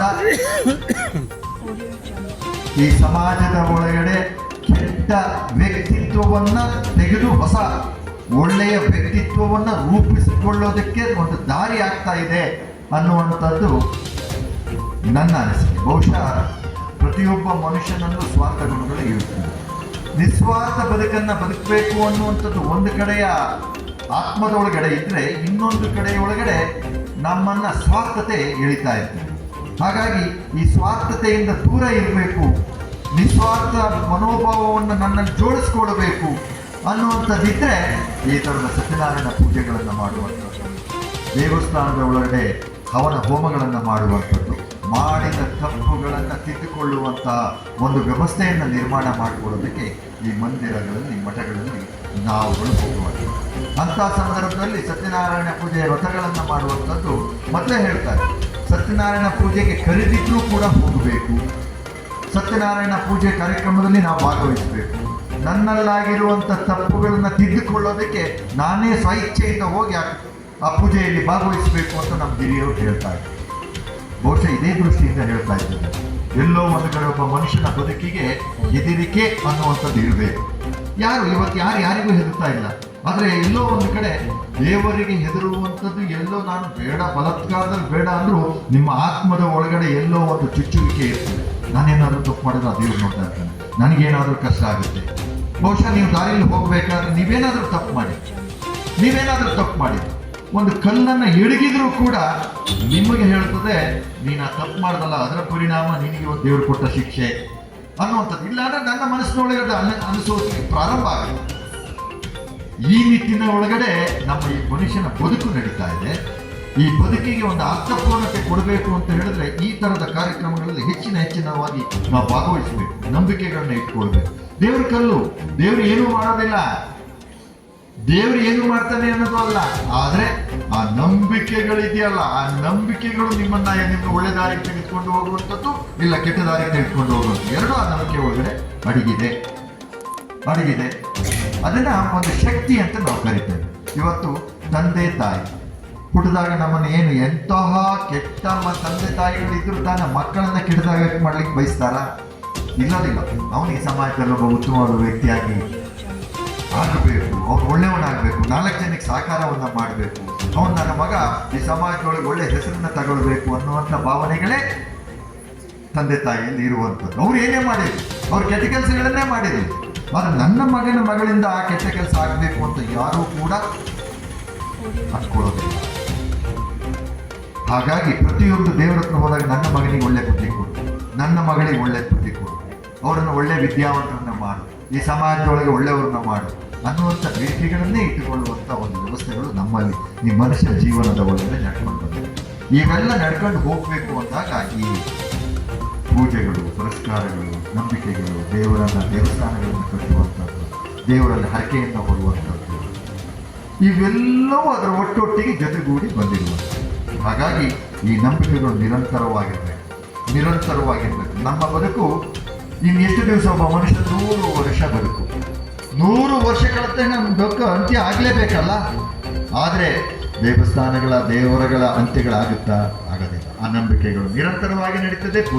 ಪೂಜೆ ಪುರಸ್ಕಾರಗಳು ನಿರಂತರವಾಗಿ ನಡೀತಾ ಇರ್ತದೆ. ಒಳ್ಳೆಯ ಜನರುಗಳು ಬರ್ತಾ ಇರ್ತಾರೆ, ಕೆಟ್ಟ ಜನರು ಅದರೊಳಗೆ ಇರ್ತಾರೆ. ಒಳ್ಳೆಯ ಜನರು ಕೆಟ್ಟ ಜನರನ್ನು ಒಳ್ಳೆಯದನ್ನಾಗಿ ಮಾಡುವಂಥ ಪ್ರಯತ್ನಗಳು ನಿರಂತರವಾಗಿ ಸಾಕ್ತಾನೆ ಇರುತ್ತೆ. ಹಲವಾರು ಮಂದಿ ಕೆಟ್ಟವರಾದವರು ಒಳ್ಳೆಯವರಾಗಿ ಸಮಾಜಕ್ಕೆ ಬೇಕಾದಷ್ಟು ಒಳ್ಳೆ ಕೊಡುಗೆಗಳನ್ನು ಕೊಟ್ಟಂಥ ನಿದರ್ಶನಗಳು ಕೂಡ ನಮ್ಮ ಮುಂದೆ ಇದೆ. ಹಾಗಾಗಿ ನಾನು ಅದಕ್ಕೋಸ್ಕರನೇ ಇಂಥ ಕಾರ್ಯಕ್ರಮಗಳ ಒಳಗಡೆ ಪರಮ ಪೂಜ್ಯರನ್ನ ಕರ್ಕೊಳ್ಳುವುದು, ಅವರ ಆಶೀರ್ವಚನವನ್ನು ಮಾಡಿಸಿಕೊಂಡಾಗ ಅದರೊಳಗಡೆ ಸಂಪೂರ್ಣವಾಗಿ ಹಳೆಯ ವಿಚಾರಗಳನ್ನೂ ಕೂಡ ದೇವತೆಗಳು ನೆಲೆಸಿರುವಂಥದ್ದು, ಬದುಕಿರುವಂಥದ್ದು, ಅವ್ರನ್ನ ನಮಗೆ ಮಾಡಿರುವಂತಹ ಇವತ್ತಿನ ಈ ಒಂದು ವ್ಯವಸ್ಥೆಯ ಒಳಗಡೆ ಕೊಡುಗೆಗಳು, ಇವೆಲ್ಲವನ್ನು ಅವರ ಆಶೀರ್ವಚನದ ಮೂಲಕ ಹೇಳ್ತಾರೆ. ಅದಕ್ಕೆ ನಮ್ಮ ಜೀವನದಲ್ಲಿ ಸಂಪೂರ್ಣವಾಗಿ ಅಲ್ಲದಿದ್ರೂ ಕೂಡ ಸ್ವಲ್ಪ ಮಟ್ಟಿಗೆ ಅದು ಅಳವಡಿಸಿಕೊಳ್ಳುವಂಥ ಪ್ರಯತ್ನಗಳು ನಮ್ಮಿಂದ ಆಗಬೇಕು ಅನ್ನುವಂಥದ್ದೇ ನಮ್ಮ ವಿಚಾರ. ತಾಯಂದಿರು ಹೆಚ್ಚು ಕಡಿಮೆ ತಾಯಂದಿರು ಏನನ್ನು ನೀವು ನಿರ್ಧಾರವನ್ನು ಮಾಡ್ತೀರಿ, ಆ ನಿರ್ಧಾರಗಳು 100ಕ್ಕೆ 90 ಭಾಗ ಆ ನಿರ್ಧಾರಗಳು ಯಶಸ್ವಿಯಾಗುತ್ತೆ. ಎಲ್ಲರೂ ಕೂಡ ನಿಮ್ಮ ಮಾತುಗಳನ್ನು ಕೇಳುವಂಥದ್ದನ್ನು ಮಾಡ್ತಾರೆ. ಒಂದು ಮಗು ಹುಟ್ಟಿದ ತಕ್ಷಣ ಕರೆಯೋದು ಅಪ್ಪ ಅಂತ ಕರೆಯೋದಿಲ್ಲ, ಅಮ್ಮ ಅಂತ ಹೇಳಿ ಕರೆಯುತ್ತೆ. ಅಂದರೆ ಅಮ್ಮನ್ನೇ ಎಲ್ಲೋ ಸರ್ವಸ್ವ ಅಂತ ನಂಬಿರುತ್ತೆ. ಬಹುಶಃ ಇವತ್ತಿನ ನೀವು ಒಂದು ವ್ಯವಸ್ಥೆಯನ್ನು ನೋಡಿ ಯಾವ ರೀತಿ ಇರುತ್ತೆ ಅಂದರೆ, ಒಂದು ಚಲನಚಿತ್ರವೂ ಕೂಡ ಇವತ್ತು ಬಿಡುಗಡೆ ಆದರೆ ಒಂದು ತಾಯಿ ಆ ಚಲನಚಿತ್ರಕ್ಕೆ ಹೊರಟ್ರೆ ಆ ಚಲನಚಿತ್ರ 100 ದಿವಸನೋ 50 ದಿವಸನೋ ಓಡಿಸ್ತೆ. ಯಾಕೆ ಅಂದರೆ ಆ ತಾಯಿ ಹೋಗುವಂಥ ಸಂದರ್ಭದಲ್ಲಿ ತನ್ನ ಮಕ್ಕಳನ್ನು ನಮ್ಮ ಯಜಮಾನರಿಗೆ ಇಷ್ಟ ಇದೆಯೋ ಇಲ್ಲೋ ಅನಿವಾರ್ಯವಾಗಿ ಯಜಮಾನರು ನಿಮ್ಮೊತ್ತಿಗೆ ಬರುವಂತೆ ಮಾಡುವಂಥ ಕೆಲಸವನ್ನ ನೀವು ಮಹಿಳೆಯರು ತಾಯಂದಿರು ಮಾಡ್ತೀವಿ. ತಿಂಡಿ ಕೊಡುವಂತ ಕೇಳ್ತಾರೆ. ಹೆಂಡತಿ ಏನು ಮಾಡ್ತಾರೆ, ಒಳ್ಳೆ ಉಪ್ಪಿಟ್ಟು ಒಳ್ಳೆ ಕಾಫಿನ ಮಾಡ್ಕೊಂಡು ತಂದು ಕೊಟ್ಟಾಗ ಗಂಡ ತಿಂತಾನೆ, ಹೆಂಡತಿಗೆ ಹೇಳ್ತಾನೆ, ಭಾರಿ ಚೆನ್ನಾಗಿದೆ ನೀನು ಮಾಡಿರೋ ಕಾಫಿ, ಉಪ್ಪಿಟ್ಟು ತುಂಬ ಚೆನ್ನಾಗಿದೆ ಅಂತ ಹೇಳ್ತಾನೆ. ಅಷ್ಟೊತ್ತಿಗೆ ಯಾಕೆ ಈ ಮಾತನ್ನು ಹೇಳ್ತಾನೆ ಅಂದರೆ, 2 ದಿನ ಅವನ ಸ್ನೇಹಿತನೊಟ್ಟಿಗೆ ಅವನು ಕೂತಿರ್ತಾನೆ. ಕೂತಾಗ ಇವನ ತುಟಿ ಇಷ್ಟು ದಪ್ಪ ಆಗ್ತಾನೆ. ಅವನು ಕೇಳ್ತಾನೆ, ಯಾಕೆ ತುಟಿ ದಪ್ಪ ಆಗಿದೆಯಲ್ಲ ಅಂತ ಕೇಳ್ತಾನೆ. ಏನಿಲ್ಲ ಕಣ, ನನ್ನ ಹೆಂಡತಿ ಹತ್ರ ಸತ್ಯ ಹೇಳಿಬಿಟ್ಟೆ, ಆ ಸತ್ಯ ಹೇಳಿದ್ರ ಪರಿಣಾಮ ಈ ಪೆಟ್ಟಾಯಿತು ಅಂತ ಹೇಳ್ತಾನೆ. ಹೌದಾ, ಏನು ಸತ್ಯ ಹೇಳಿದೆ? ಆಗ ಇದನ್ನು ಹೇಳ್ತಾನೆ, ನಿಮಗೆ ತಿಂಡಿ ಕಾಫಿ ಭಾರಿ ಚೆನ್ನಾಗಿ ಮಾಡಿದ್ವಿ, ಇನ್ನೇನು ಮಾಡ್ತೀಯ? ಸತ್ಯನೇ ಹೇಳ್ತಾನೆ, ತಿಂಡಿ ಕಾಫಿಗೂ ಚೆನ್ನಾಗಿ ಮಾಡಿದ್ಯಾ, ತುಂಬ ಚೆನ್ನಾಗಿತ್ತು. ಆಗ ಅವಳು ಹೇಳಿದ್ಲು, ನೀವು ನನ್ನನ್ನು ಮದುವೆ ಎಷ್ಟು ಅದೃಷ್ಟ ಮಾಡಿದ್ರಿ ಅಲ್ವಾ ಅಂತ. ಅಲ್ಲೂ ಕೂಡ ನಾನು ಒಂದು ಸತ್ಯ ಹೇಳಿದೆ, ಅದರ ಪರಿಣಾಮ ಏನು ಸತ್ಯ ಹೇಳಿದೆ? ಅಲ್ಲ, ನಾನೇ ಇಷ್ಟು ಅದೃಷ್ಟವಂತ ಅಂತ ನೀನು ಹೇಳ್ತೀಯಲ್ಲ, ನಿನ್ನನ್ನು ಮೊದಲು ನೋಡಿ ಬಿಟ್ಟನಲ್ಲ, ಅವನು ಇನ್ನೆಷ್ಟು ಅದೃಷ್ಟವಂತಿರಬೇಕು ಅನ್ನುವಂಥ ಮಾತು ಹೇಳಿದ ತಕ್ಷಣ ಕಾಫಿ ಹೊಡೆದ್ಬಿಟ್ಲು ಕಣ ನನ್ನ ಮುಖಕ್ಕೆ, ಇಷ್ಟು ದಪ್ಪ ಆಗ್ಬಿಟ್ಟು ಅಂತಂದರೆ ಸತ್ಯವನ್ನು ಹೆಂಡತಿ ಏನು ಹೇಳಿದ್ರು ಎಲ್ಲವನ್ನೂ ಕೇಳ್ಕೊಂಡು ಅದನ್ನು ನಾವು ಇವತ್ತು ಒಪ್ಪಿಕೊಂಡು ಬರುವಂಥದ್ದು ಈ ಸಮಾಜದಲ್ಲಿ ನಡೀತಿರುವಂಥದ್ದು.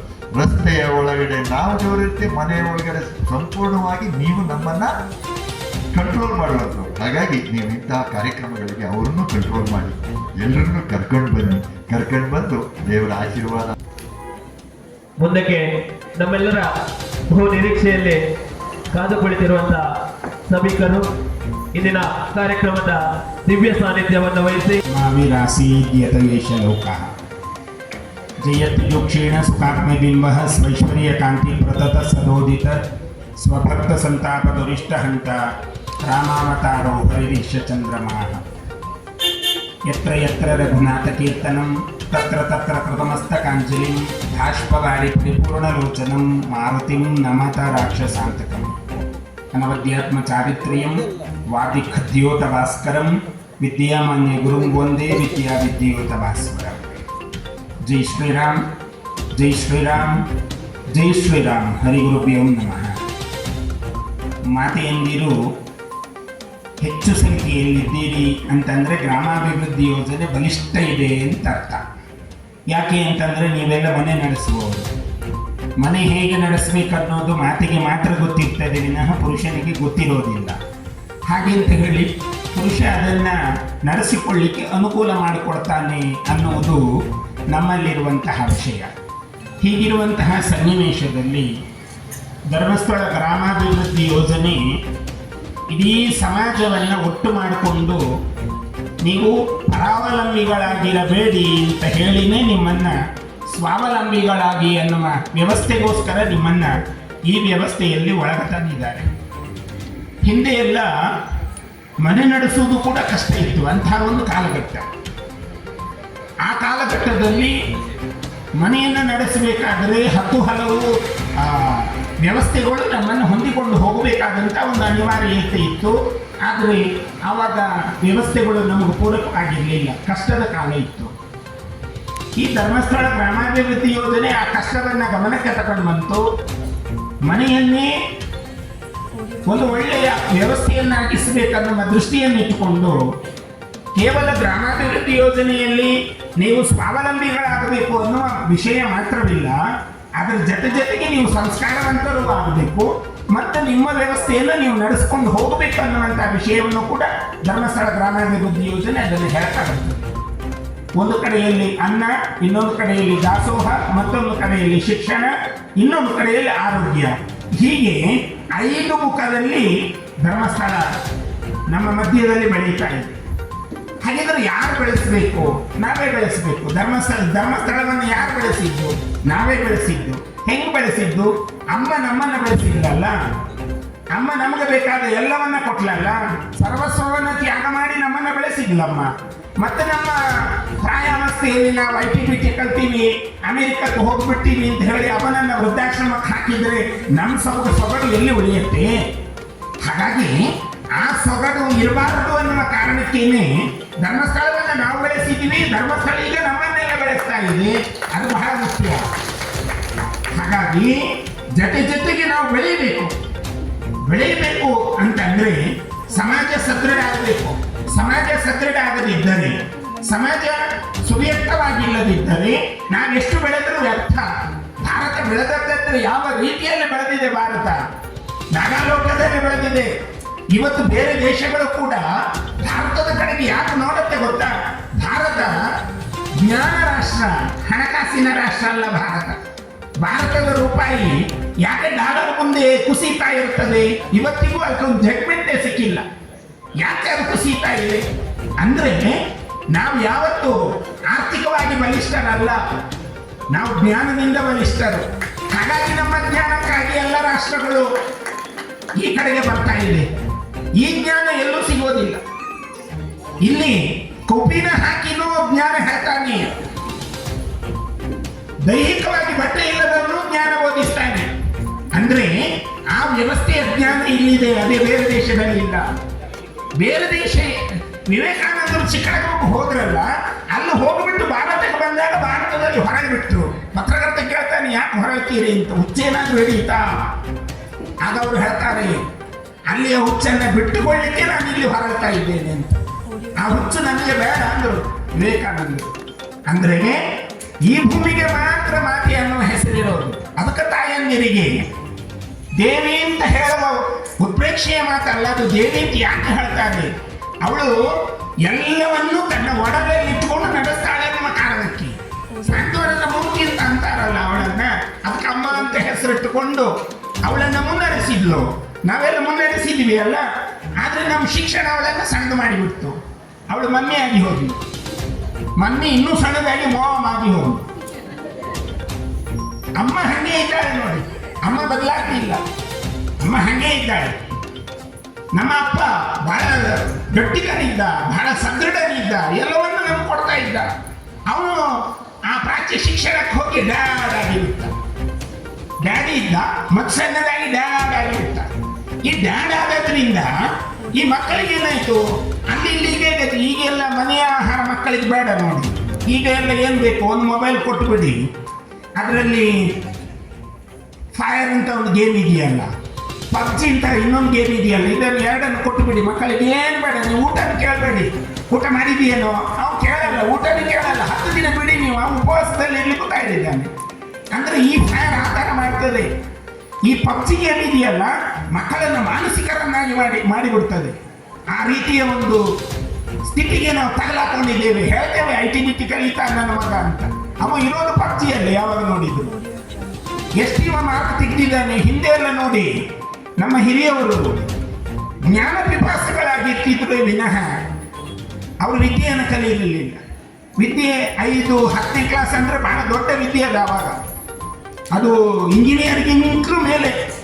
ಯಾರು ವಿಮಾನ ಶೋಧನೆ ಮಾಡಿದ್ದಾರಲ್ಲ, ವಿಮಾನ ಶೋಧನೆ ಮಾಡಿದವರು ಇಂಜಿನಿಯರ್ ಆಗಿರಲಿಲ್ಲ ಆ ಕಾಲದಲ್ಲಿ, ಜ್ಞಾನಿಗಳಾಗಿದ್ದರು ಅಷ್ಟೇ. ರಾವಣನಲ್ಲಿ ಏನು ವಿದ್ಯೆ ಇತ್ತು? ಏನೂ ಇರಲಿಲ್ಲ. ಅಧ್ಯಾತ್ಮ ವಿದ್ಯೆಯ ಸೊಗಡಷ್ಟಿತ್ತು ರಾವಣನಲ್ಲಿ. ಹಾಗಿರುವುದರಿಂದ ಈ ಗೇಮಿಗೆ ನಮ್ಮ ಮಕ್ಕಳನ್ನು ಈಗ ನಾವು ತೂಗ್ತಾ ಇದ್ದೇವೆ, ದೂಡ್ತಾ ಇದ್ದೇವೆ. ಒಂದು ಕಡೆಯಲ್ಲಿ ಆನ್ಲೈನ್ ಶಿಕ್ಷಣ ಇದೆ, ಇನ್ನೊಂದು ಕಡೆಯಲ್ಲಿ ಆನ್ಲೈನ್ ಗೇಮ್ ಕೂಡ ಇದೆ. ಈ ಗೇಮನ್ನು ಯಾರು ನಿಲ್ಲಿಸ್ತಾ ಇಲ್ಲ, ಯಾರದ್ದು ಮನಸ್ಸು ಮಾಡ್ತಾನೇ ಇಲ್ಲ. ಯಾಕೆ ಆ ಗೇಮ್ ಬೇಕು? ಈಗೆಲ್ಲ ರಮ್ಮಿ ಆಡಿ ಅಂತ ಬರ್ತದೆ. ನೀವು ಒಮ್ಮೆ ಮೊಬೈಲನ್ನು ನೆಟ್ ಓಪನ್ ಮಾಡಿ ರಮ್ಮಿ ಆಡಿ ಅಂತಾರೆ, ತಿರ್ಗಾ ಹೇಳ್ತಾರೆ ಜಾಗೃತಿಯಿಂದ ಆಡಿ ಅಂತಾರೆ. ಅಂದರೆ ಆ ಥರ ಕಲಿಸ್ತಾನೂ ಇದ್ದಾರೆ ನಮಗೆ. ಅಂದರೆ ಇದೆಲ್ಲ ಏನಕ್ಕೆ ಬೇಕು ನೋಡಿ. ವ್ಯವಹಾರ ಅನ್ನೋದನ್ನು ಏನು ಕಲಿಸಿದ್ದಾರೆ ನಮಗೆ? ಬಿಸ್ನೆಸ್ ಅಂತ ಕಲಿಸಿದಾರಲ್ಲ, ಅದರಲ್ಲಿ $S ಇದೆ ಕಡೆಗೆ. ಆ $S ಅನ್ನು ಉಳಿಸಿಕೊಳ್ಬೇಕು. ಹಿಂದೆ ಎಲ್ಲ ನಮಗೆ ಹೇಳಿದ್ರು, ಮಾರ್ಕ್ಗಿಂತಲೂ ನೀನು ರಿಮಾರ್ಕ್ ತರಬೇಡ ಮಗ ಅಂತ. ರಿಮಾರ್ಕ್ ಬರಬಾರ್ದು ಅನ್ನುವ ಮಾತಿತ್ತು ಹಿಂದೆ, ಮಾರ್ಕ್ ಇರಲಿಲ್ಲ. ಇವತ್ತು ನಾವೆಲ್ಲ ಮಕ್ಕಳನ್ನು ಮಾರ್ಕಿಗೆ ತೊಡಗಿಸ್ತಾ ಇದ್ದೇವೆ, ರಿಮಾರ್ಕ್ ನೋಡ್ತಾ ಇಲ್ಲ ಅಷ್ಟೇ. ಈ ಸ್ಥಿತಿಯಲ್ಲಿ ನಮ್ಮ ವ್ಯವಸ್ಥೆಗಳು ಹಾಳಾಗಿ ಪುನರಪಿ ಈ ದೇಶ ವೈಭವದ ಕಡೆ ಹೋಗ್ತಾ ಇದೆ. ಧರ್ಮ ಒಂದು ಕಡೆ ಕೇಂದ್ರೀಕೃತವಾಗಬೇಕು ಅಂತ. ಧರ್ಮ ಅಂದರೆ ಏನು? ನಾವು ಧಾರಣೆ ಮಾಡಿಕೊಂಡಿರುವಂಥದ್ದು. ಆ ಧಾರಣೆ ಮಾಡಿಕೊಂಡಿರುವಂಥ ಧರ್ಮ ನಮ್ಮ ಜೊತೆಗಿರಬೇಕು. ಆ ಧರ್ಮ ನಮ್ಮಲ್ಲಿ ಇಲ್ಲ ಅಂತಲಾದರೆ ನಮ್ಗೆ ಉಳಿಲಿಕ್ಕೂ ಕಷ್ಟ ಇದೆ. ಇವತ್ತಿನ ಪರಿಸ್ಥಿತಿಯಲ್ಲಿ ಬಾಂಗ್ಲಾದೇಶವನ್ನು ನೀವು ನೋಡಿದ್ರೆ ನಿಮ್ಗೆ ಅರ್ಥ ಆಗ್ತದೆ. ಒಬ್ಬರು ಸಂತರು ಚಿನ್ಮಯ ಕೃಷ್ಣದಾಸ್, ಇಸ್ಕಾನ್ನ ಬೋಧಕರು, ಅವನನ್ನು ಅರೆಸ್ಟ್ ಮಾಡಿದ್ದಾರೆ. ನಿಮ್ಗೆ ಎಲ್ಲಿಯಾರು ಗೊತ್ತಾ ಇಸ್ಕಾನ್ ಗನ್ ಹಿಡಿದು ಶೂಟ್ ಮಾಡಲಿಕ್ಕೆ ಹೇಳಿದ್ದು? ಎಲ್ಲಿಯಾರು ಗೊತ್ತಾ? ಯಾವಾದ್ರೂ ಪಾಠದಲ್ಲಿ ಕೇಳಿದ್ದೀರಾ? ಅದನ್ನು ಭಯೋತ್ಪಾದಕ ಸಂಸ್ಥೆ ಅಂತ ಮಾಡ್ತಾ ಇದೆ ಬಾಂಗ್ಲಾ. ಅಂದ್ರೆ ಯಾವ ಮಟ್ಟಕ್ಕೆ ಹೋಗ್ತಾ ಇದೆ ಈಗ ಬಾಂಗ್ಲಾ? ಹತ್ತಿರದಲ್ಲಿ ಪಾಕಿಸ್ತಾನ, ಬೇರೆ ಬೇರೆ ದೇಶಗಳಿದ್ದಾವೆ. ಮತ್ತು ಭಾರತ ಹೆಂಗಾಗಬೇಕು? ನಾವೆಲ್ಲ ಧರ್ಮ ಭ್ರಷ್ಟರಾದ್ರೆ ನಾಳೆ ಭಾರತನೂ ಹಿಂಗೆ ಆಗತ್ತೆ. ನಾವು ಧರ್ಮ ಭ್ರಷ್ಟರಾಗಬಾರದು, ನಾವು ಧರ್ಮ ನೀತಿಜ್ಞರಾಗಬೇಕು. ಕೌರವ ಮಹಾಭಾರತದ ಒಳಗೆ ಕೌರವನ ಚಾಲ್ತಿ ಏನಿತ್ತು? ನಾನು 1 ಇಂಚು ಜಾಗ ಕೊಡಲ್ಲ ಅಂತ ಮಾತ್ರ ಇತ್ತು ಪಾಂಡವರಿಗೆ. ನೀತಿ ಬೋಧೆಯನ್ನು ಮಾಡ್ತಕ್ಕಂಥ ಕೃಷ್ಣ ಹೇಳಿದ, ಕೊಟ್ಟು ಬಿಡು, 1 ಇಂಚು ಭೂಮಿ ಏನಾಗ್ಲಿಕ್ಕಿದೆ, ಕೊಟ್ಟು ಬಿಡು ಅಂದ ಕೃಷ್ಣ. ಕೌರವ ಅಂದ, ಇಲ್ಲ ನಾನು ಕೊಡ್ಲಿಕ್ಕೇ ಇಲ್ಲ. ನೇರವಾಗಿ ಧರ್ಮರಾಯನ ಬಳಿಗೆ ಕೃಷ್ಣ ಬಂದ. ಕೃಷ್ಣ ಹೇಳಿದ, ಅವನು ಕೊಡಲ್ಲ ಭೂಮಿ, ನೀವೇನು ಭೂಮಿಗೆ ಆಸೆ ಪಡಬೇಡಿ, ನಿಮ್ಗೆ ನಾನು ಶಂಕ ಕೊಟ್ಟಿದ್ದೇನೆ, ದೇವದತ್ತ ಊದುಬಿಡು ನೀನು ಅಂತ ಅಂದ. ಆಗ ಧರ್ಮರಾಯ ಅಂದ, ಅಯ್ಯೋ ಈಗ ನಾನು ದೇವದತ್ತ ಶಂಕವನ್ನು ಊದಿಬಿಟ್ರೆ ಇಲ್ಲಿ ಯುದ್ಧವೇ ಸಮೀಪಿಸ್ತದೆ.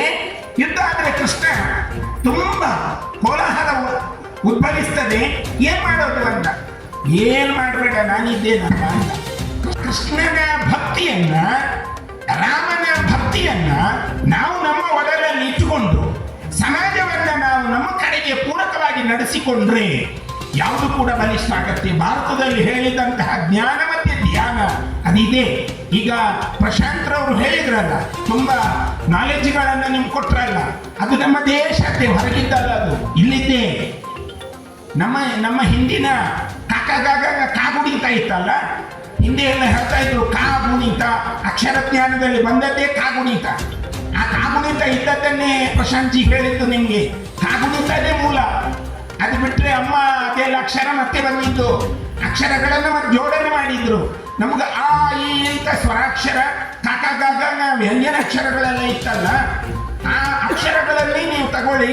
ದೇವರ ಮೊದಲು, ದೇವರಿಲ್ಲ ಅಂದ್ರೆ ಈ ದೇಶಕ್ಕೆ ಬೆಲೆ ಇಲ್ಲ. ಬೇರೆ ಕಡೆ ದೇವರೇ ಇಲ್ಲ. ಆ ದೇಶಗಳೆಲ್ಲ ಪತ್ರ ಕೊಡ್ತಾ ಇದ್ದಾರೆ ನೋಡಿ. ಅಮೆರಿಕದಲ್ಲಿ ಯಾವ ದೇವರಿದ್ದಾರೆ, ಜಪಾನ್ನಲ್ಲಿ ಯಾವ ದೇವರಿದ್ದಾರೆ ನೀವು ನೋಡಿ. ಆ ದೇಶಗಳೆಲ್ಲ ಇವತ್ತು ಪತ್ರ ಕೊಡ್ತಾ ಇದ್ದಾವೆ. ಎಲ್ಲರೂ ಭಾರತದ ಕಡೆಗೆ ನೋಡ್ತಾ ಇದ್ದಾರೆ. ಜಪಾನ್ನಲ್ಲಿ ಇಂಜಿನಿಯರ್ ಯಾರಿದ್ದಾರೆ? ನಮ್ಮ ಭಾರತ ದೇಶದವರು. ಕಳೆದ ಸಲ 3,000 ಇಂಜಿನಿಯರ್ಗಳನ್ನ ಕಳಿಸಿದ್ರಲ್ಲ ಜಪಾನ್ನವರು.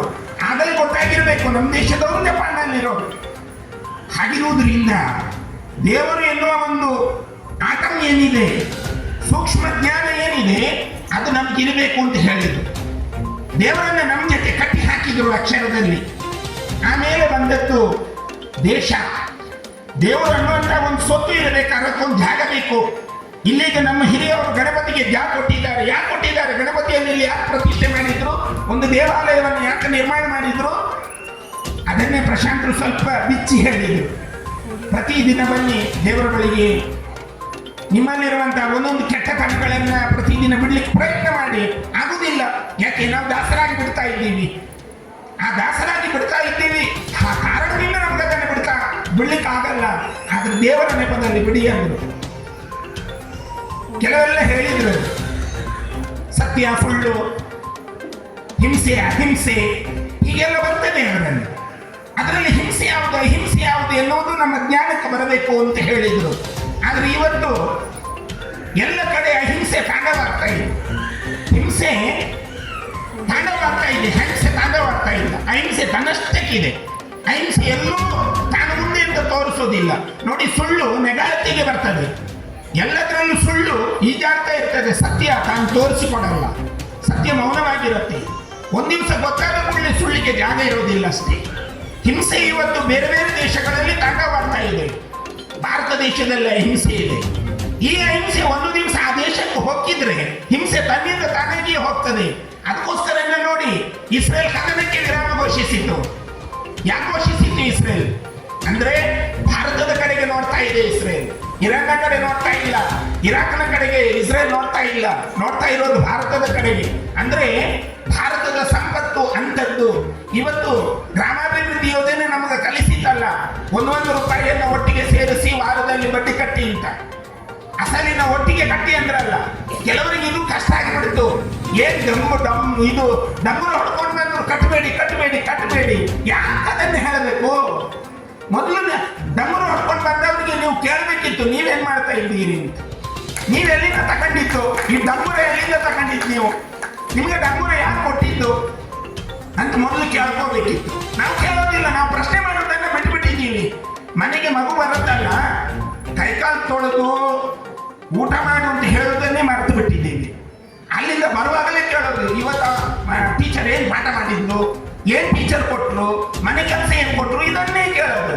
ಆ ಮಗುವಿಗೆ ಹೇಳಲ್ಲ ನಾವು, ನೀನು ಕೈಕಾಲು ತೊಳ್ಕೊಂಡು ಬ್ಯಾಗನ್ನ ಬದಿಗೆ ಸರಿಸಿ ಆರಾಮ ಕೊಟ್ಕೊಂಡು ಒಂಚೂರು ಊಟ ಮಾಡು ಅಂತ ನಾವು ಹೇಳಲ್ಲ. ಮತ್ತೆ ಮಗು ಏನ್ ಕಲಿಬೇಕು? ಮಾಸ್ಟರ್ ಹೇಳ್ತಾರ ಇದನ್ನ, ಟೀಚರ್ ಹೇಳ್ತಾರ. ಮಗ ದೊಡ್ಡದಾಗಿದ್ದಾನೆ, PUC ಕಲ್ತಿದ್ದಾನೆ, MBA ಕಲ್ತಿದ್ದಾನೆ, ಒಂದು ಚಡ್ಡಿ ಹಾಕೊಳ್ಳಿಕ್ಕೆ ಶುರು ಮಾಡಿದೆ. ಈಗ ಪ್ಯಾಂಟ್ ಬಿಟ್ಟಿದ್ದಾನ, ಚಡ್ಡಿ ಹಾಕೊಂಡು ನಮಸ್ಕಾರ ದೂರದಿಂದ ಹಿಂಗೆ ಅಂತಾನವ. ಎಲ್ಲಿ ಕೊಟ್ಟಿದ್ದೀವಿ ಸಂಸ್ಕಾರ? ನೀವು ಸಂಸಾರ ಅಂತ ಬರೆದ್ರೆ ತಾನೇ ಕಕಾರ ಕೊಟ್ಟುಬಿಡಿ, ಅಲ್ಲೋ ಕಾಗುಣಿತ ಹಾಕಿಬಿಡಿ, ಸಂಸ್ಕಾರ ಬಂತಲ್ಲ ಮನೆಯ ಒಳಗೇನೆ. ನಾವು ಕೊಡ್ಲಿಲ್ಲ ಇದನ್ನು. ಹಾಗಿರುವುದರಿಂದಲೇ ನಮ್ಮ ಸಮಾಜ ಇವತ್ತು ಕೆಲವು ವ್ಯವಸ್ಥೆಗಳಲ್ಲಿ ತಪ್ಪಿ ಹೋಗ್ತಾ ಇದೆ. ತಪ್ಪಿ ಹೋಗಬಾರದು ಅಂತಂದ್ರೆ ಇವತ್ತು ಸತ್ಯನಾರಾಯಣ ಕಥಾಪೂಜೆ ನಮ್ಮ ಕೈನ ಮಾಡಿಸಿದ್ದು. ಆಧ್ಯಾತ್ಮ ಯಾಕೆ ಬೇಕು? ಶಾಂತಿಗಾಗಿ ಬೇಕು ಅಂದ್ರು. ಶಾಂತಿ ಕೊಟ್ಟದ್ದು ನಾವು. ಬೇರೆಯವರೆಲ್ಲ ಇದನ್ನು ಹೈಜಾಕ್ ಮಾಡಿ ಶಾಂತಿಯ ಪ್ರಶಸ್ತಿಗಳನ್ನೆಲ್ಲ ಪಡ್ಕೊಂಡ್ರು. ನಮ್ಗೆ ಯಾರು ಪ್ರಶಸ್ತಿ ಕೊಟ್ಟಿಲ್ಲ. ಭಾರತಕ್ಕೆ ಏನ್ ಪ್ರಶಸ್ತಿ ಬಂದಿದೆ? ಏನ್ ಬಂದಿಲ್ಲ. ಜಮ್ಮು ಕಾಶ್ಮೀರವೇ ಹೋಯಿತು ನಮ್ಮ ಕೈಯಿಂದ ಅನ್ನೋ ಪರಿಸ್ಥಿತಿಯವರೆಗೆ ನಾವು ಬಂದ್ಬಿಟ್ಟಿದ್ದೀವಿ ಅಲ್ಲ. ಜಮ್ಮು ಕಾಶ್ಮೀರ ಯಾವುದು? ಏನಲ್ಲಿ ಬಿಸ್ನೆಸ್ ಇಲ್ಲ ಅಂತ ಅಂತಾರೆ. ಸರಸ್ವತಿಯ ನಾಡು, ಕೇಸರಿ ಬೆಳೆಯುವ ಊರದು. ಕೇಸರಿಯ ಬೆಲೆ ನೋಡಿ ನೀವು, ಒಮ್ಮೆ ಟೈಪ್ ಮಾಡಿ ಕೇಸರಿಯ ಬೆಲೆ ನೋಡಿ ಹೆಂಗಿದೆ. ಆ ಕೇಸರಿ ವಿದೇಶಕ್ಕೆ ರಫ್ತಾಗತ್ತೆ ಬರದೆ ನಮ್ಮ ದೇಶದಿಂದ. ಇಂತಹ ಸ್ಥಿತಿಯಲ್ಲಿದ್ದ ನಮ್ಮ ದೇಶವನ್ನ ಬಡತನ ದೇಶ ಅಂತ ಹೇಳಿ, ಹಾವು ಆಡಿಸುವವರ ದೇಶ ಅಂತ ಹೇಳಿ ಸಣ್ಣದು ಮಾಡ್ತಾ ಬಂದ್ರು. ನೀವು ನಿಮ್ಮ ಮಗನನ್ನ ಹತ್ತಿರದ ಮಗನ ಜೊತೆ ನೀವು ತಳಕು ಹತ್ತಿರ್ತಾನೆ ಅಮ್ಮಂದಿರು. ನಿಮ್ಮ ಮಗನನ್ನ ನೀವು ಸಣ್ಣದು ಮಾಡಲ್ವಾ? ನೋಡೋ ಮಹೇಶ್ನನ್ನ ನೋಡೋ ನೀನೇನು ಅಂತೀರಿ ನೀವು. ಅಂದ್ರೆ ಇವನನ್ನ ಅವನ ಜೊತೆ ತಳಕು ಹಾಕೋದು.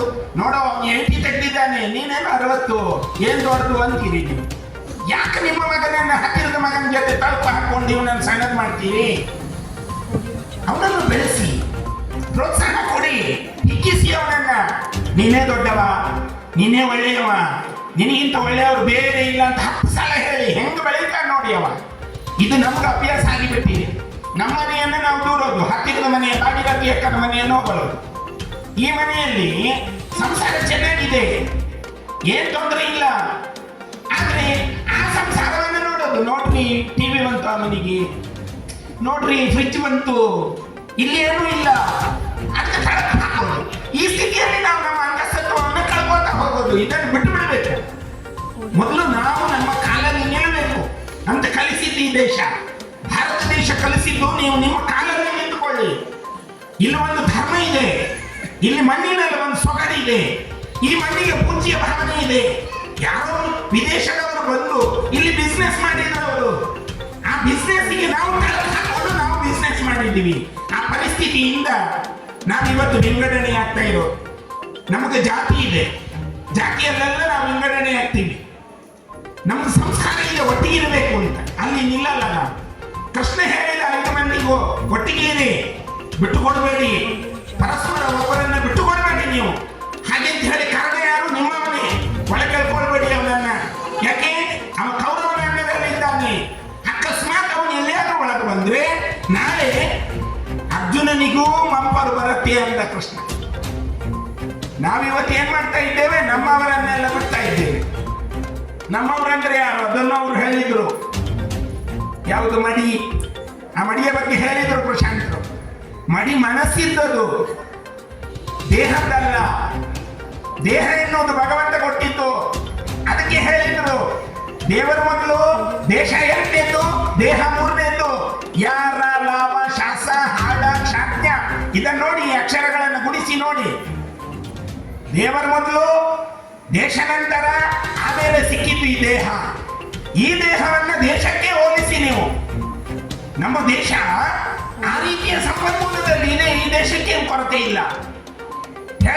ಇವಾಗ ಹೇಗಿದೆ? ನಮ್ಮ ಪ್ರಧಾನಮಂತ್ರಿಗಳು ಹೇಳ್ತಾರಲ್ಲ, 3ನೇ ಆರ್ಥಿಕತೆಗೆ ಇದನ್ನು ತರ್ತೇವೆ ಅಂತ. ಅದು ನಿಯತ್ತು. ತರ್ತೇವೆ ಅನ್ನೋದು ನಿಯತ್ತು. ಅದು ಹೇಗಾಗ್ತದೆ ಗೊತ್ತಿಲ್ಲ, ನಿಯತ್ತು ಇದೆ. ಅವರೇನು ವ್ಯಾಪಾರ ಮಾಡ್ತಾ ಇಲ್ಲ. ದೇಶವನ್ನು ಮಾಡಬೇಕು ಅನ್ನೋ ಮನಸ್ಸಿಲ್ಲ. ಈಗೇನೋ ಒಂದು ವಕಫಿಗೆ ನಿಯಮ ತರ್ತಾರೆ ಅಂತ ಹೇಳಿ ಹೇಳ್ತಾರೆ. ಅವರೇನೋ ದೇಶವನ್ನು ಮಾಡಲಿಕ್ಕೆ ಹೊರಟಿದ್ದಾರೆ. ಅಲ್ಲ, ಅದು ಹಾಗಲ್ಲ. ವ್ಯವಸ್ಥೆಗಳು ಹೇಗಿತ್ತು ಗೊತ್ತಾ? ದಾನದ ಮೇಲಿತ್ತು. ಇಲ್ಲಿ ದಾನಕ್ಕೆ ಮಹತ್ವ ಇದೆ ಈ ದೇಶದ ಒಳಗೆ.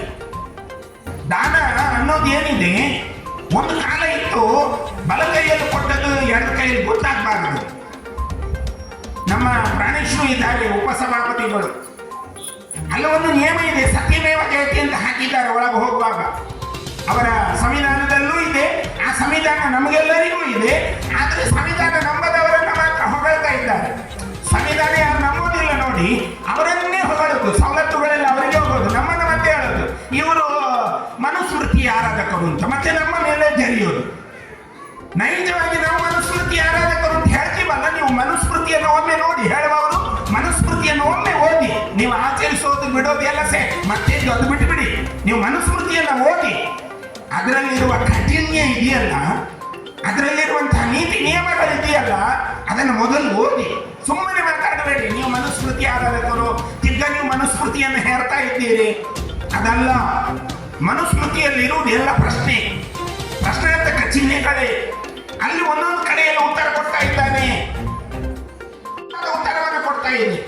ಅದು ಯಾರಿಗೆ ಕೊಟ್ಟಿದೆ? ಜ್ಞಾನಿಗಳಿಗೆ ಕೊಟ್ಟಿದ್ದು, ಅಜ್ಞಾನಿಗಳಿಗಲ್ಲ. ಜ್ಞಾನಿಗಳು ಅದನ್ನು ಅರ್ಥ ಮಾಡಿಕೊಳ್ಳಬೇಕು ಅಂತ ಹೇಳಿದ ಕೃಷ್ಣ. ಜ್ಞಾನ ಇರೋದು ಯುಧಿಷ್ಠಿರನ ಕಡೆಯಲ್ಲಿ ಯಾರೂ ಇರಲಿಲ್ಲ. ಭೀಷ್ಮರು ಬಂದಾಗ ಎಲ್ಲರಿಗೆ ಹೇಳಿದ ಕೃಷ್ಣ, ಹೋಗಿ ಅವರಿಂದ ಜ್ಞಾನ ತಗೊಳ್ಳಿ ಅಂದ ಕೃಷ್ಣ. ಅಂದ್ರೆ ಕೃಷ್ಣ ಮಾಡಿದ ಕೆಲಸ ಇದೆಯಲ್ಲ, ಆ ಜ್ಞಾನವನ್ನು ತಗೊಳ್ಳಿ ಅಂತ ಯಾಕೆ ಹೇಳಿಲ್ಲ ಕೃಷ್ಣ? ಹೋರಾಟ ಎಲ್ಲ ಮಾಡಿದ್ರಿ, ಸೇನೆ ಎಲ್ಲ ನಾಶವಾಯಿತು, ವ್ಯವಸ್ಥೆಗಳೆಲ್ಲ ಬಿದ್ದು ಹೋಯಿತು, ಪುನರುತ್ತಿ ಕಟ್ಟಬೇಕು, ಸ್ವಲ್ಪ ಹಣ ಕೇಳಿ ಅಂತ ಹೇಳಿಲ್ಲ, ಸಾಲ ಕೇಳಿ ಇತ್ತು ಕೇಳಿಲ್ಲ ಕೃಷ್ಣ. ಹೋಗಿ ಅವರಿಂದ ಜ್ಞಾನ ಕೇಳಿ ಅಂತ ಶುರು ಮಾಡಿದ್ರು ಭೀಷ್ಮರು. ಜ್ಞಾನವನ್ನು ಕೊಡಲಿಕ್ಕೆ ಶುರು ಮಾಡಿದ್ರು. ಎಲ್ಲಿವರೆಗೆ ಅಂದ್ರೆ ಗದೆಯನ್ನು ಎತ್ತಿದಂತಹ ಭೀಮ ಇನ್ನೇನು ಭೀಷ್ಮರ ತಲೆಯನ್ನು ಒಡೆಯಬೇಕು ಅಂತ ಮನಸ್ಸಿಗೆ ಬಂದಂತಹ ಭೀಷ್ಮ ಒಂದೇ ಗದೆಯನ್ನು ಕೆಳಗಾಕಿ ಬಿಟ್ಟ. ಏನು ಆ ಜ್ಞಾನದ ಪಾಂಡಿತ್ಯದ ಓರೆಗಲ್ಲು ಆ ರೀತಿ ಇತ್ತು. ಹಾಗಾಗಿ ಇಲ್ಲಿ ಸ್ವಲ್ಪ ಸ್ವಲ್ಪವನ್ನು ನಾವು ಕೂಡಿಕೊಂಡೇ ಅದನ್ನು ದೊಡ್ಡ ಮಾಡಿರೋದು. ಯಾವುದೋ ಅಮೆರಿಕದ ಕಂಪನಿಗಳೆಲ್ಲ, ದೊಡ್ಡ ಕಂಪನಿಗಳೆಲ್ಲ ಇಲ್ಲಿ ಬಂದು ಮುಳುಗಿಸಿ ವ್ಯವಸ್ಥೆಗಳನ್ನು ಹಾಳು ಮಾಡಿದ್ರು ನಮ್ಗೆ ಅರ್ಥ ಆಗಲಿಲ್ಲ. ನಾವು ಮತ್ತೆ ನಮ್ಮದನ್ನು ಅದಕ್ಕೆ ಸೇರಿಸಿ ನಮ್ದು ಮುಳುಗಿಸ್ತಾ ಇದೆ ಅಂತ ಹೇಳಿದ್ ನಾವು. ನೈಜವಾಗಿ ಅದಲ್ಲ. ಹಾಗಿರುವುದರಿಂದ ಧರ್ಮಸ್ಥಳ ಗ್ರಾಮಾಭಿವೃದ್ಧಿ ಯೋಜನೆಯಲ್ಲಿ ನಾವು ಸ್ವಾವಲಂಬಿಗಳಾಗಬೇಕು. ಆ ಮೂಲಕ ಮನೆ ಇಲ್ಲದವರು ಸ್ವಂತ ಮನೆ ಕಟ್ಟಬೇಕು, ಮನೆ ಇಲ್ಲದವರು ಸ್ವಂತ ಮನೆ ಕಟ್ಟಬೇಕು, ಉದ್ಯೋಗ ಇಲ್ಲದವರು ಸ್ವಂತ ಉದ್ಯೋಗವನ್ನು ಮಾಡ್ಕೋಬೇಕು, ವ್ಯವಹಾರ ಮಾಡಲಿಕ್ಕೆ ಮನಸ್ಸಿದ್ದವರು ಸ್ವಂತ ಬಿಸ್ನೆಸ್ ಮಾಡ್ಕೋಬೇಕು. ಈ ರೀತಿಯ ಎಲ್ಲ ವಿಷಯವನ್ನೇ ಇದರೊಳಗೆ ತಂದಿದ್ದಾರೆ. ಸುಲಭದಲ್ಲಿ ಸಾಲ ಸಿಗತ್ತೆ.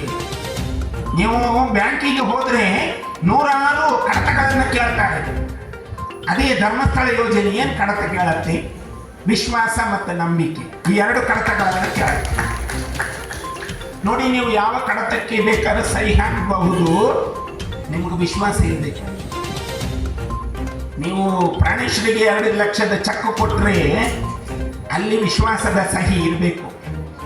ಆ ವಿಶ್ವಾಸದ ಸಹಿ ಇದ್ರೆ ಮಾತ್ರ ಆ ಚೆಕ್ಕಿಗೆ ವ್ಯಾಲ್ಯೂ ಇರೋದು, ಇಲ್ಲದ ಚೆಕ್ಕಿಗೆ ವ್ಯಾಲ್ಯೂ ಇಲ್ಲ.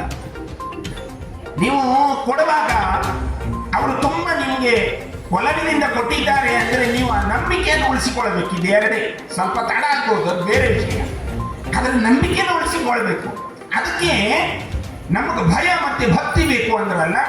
ಯಾವುದರ ಭಯ ಬೇಕು? ಯಾಕೆ ಭಯ ಬೇಕು? ನಾವು ದೇವರ ಬಳಿಗೆ ಭಯಕ್ಕಾಗಿ ಹೋಗೋದಾ? ಅಲ್ಲ, ದೇವರ ಬಳಿ ಹೋಗೋದಾ ಭಯಕ್ಕಾಗಿ. ಅವನ ಅನುಗ್ರಹ ನಮಗೆ ಸಿಗ್ಲಿ ಅಂತ ಹೋಗೋದು. ಅವನ ಕಡೆಗೆ ಭಯವನ್ನು ಇಟ್ಟುಕೊಂಡು ಹೋದ್ರೆ ಅವ ಸಿಗೋದಿಲ್ಲ. ಕಲ್ಲಲ್ವೇ ಅದು? ಅದನ್ನು ಯಾರೋ ಒಬ್ಬರು ತಂತ್ರಿಗಳು ಒಂದು ಪ್ರತಿಷ್ಠೆ ಮಾಡಿರೋದು. ಏನಿದೆ ಅದರಲ್ಲಿ ಶಕ್ತಿ ಅಂದ್ರೆ ನಮ್ಮ ಮಂತ್ರಕ್ಕೆ ಆ ಶಕ್ತಿ ಇದೆ ಅಂತಲಾದ್ರೆ ಭಾರತ ದೇಶ ಹೆಂಗಿರ್ಬೇಕು? ಮನೆಯವ ಮನುಷ್ಯನ ಕಾರಣಂ ಬಂಧ ಮೋಕ್ಷಯೋ ಅಂದ್ರು. ಎಲ್ಲದಕ್ಕೂ ಕಾರಣ ಮನಸ್ಸೇ. ಆದ್ರೆ ಮನಸ್ಸನ್ನ ಅರಿಯದವರು ದೇಶವನ್ನ ಒಡೆಯುವ ಕೆಲಸ ಮಾಡ್ತಾರೆ. ಮನಸ್ಸನ್ನ ಅರಿಯೋದಿಲ್ಲ ಅವರು, ದೇಶವನ್ನು ಒಡೆಯುತ್ತಾ ಇದ್ದಾರೆ, ವ್ಯವಸ್ಥೆಯನ್ನು ಹಾಳು ಮಾಡಲಿಕ್ಕೆ ನೋಡ್ತಾ ಇದ್ದಾರೆ. ಇದರ ಕಡೆಗೆ ನಮ್ಮ ಗಮನ ಏಕಾಗ್ರತೆಯಲ್ಲಿರಬೇಕು. ಅದಕ್ಕಾಗಿ ಭೀಷ್ಮರು ಹೇಳಿದ್ದು ಧರ್ಮ ಇರಬೇಕು. ಧರ್ಮ ಅನ್ನೋದು ಕೊಂಡುಕೊಳ್ಳುವುದಲ್ಲ. ನಮ್ಮಲ್ಲಿದ್ದದನ್ನು ನಾವು ಅನುಚಾನ ಪಾಲಿಸ್ತಾ ಬರೋದು.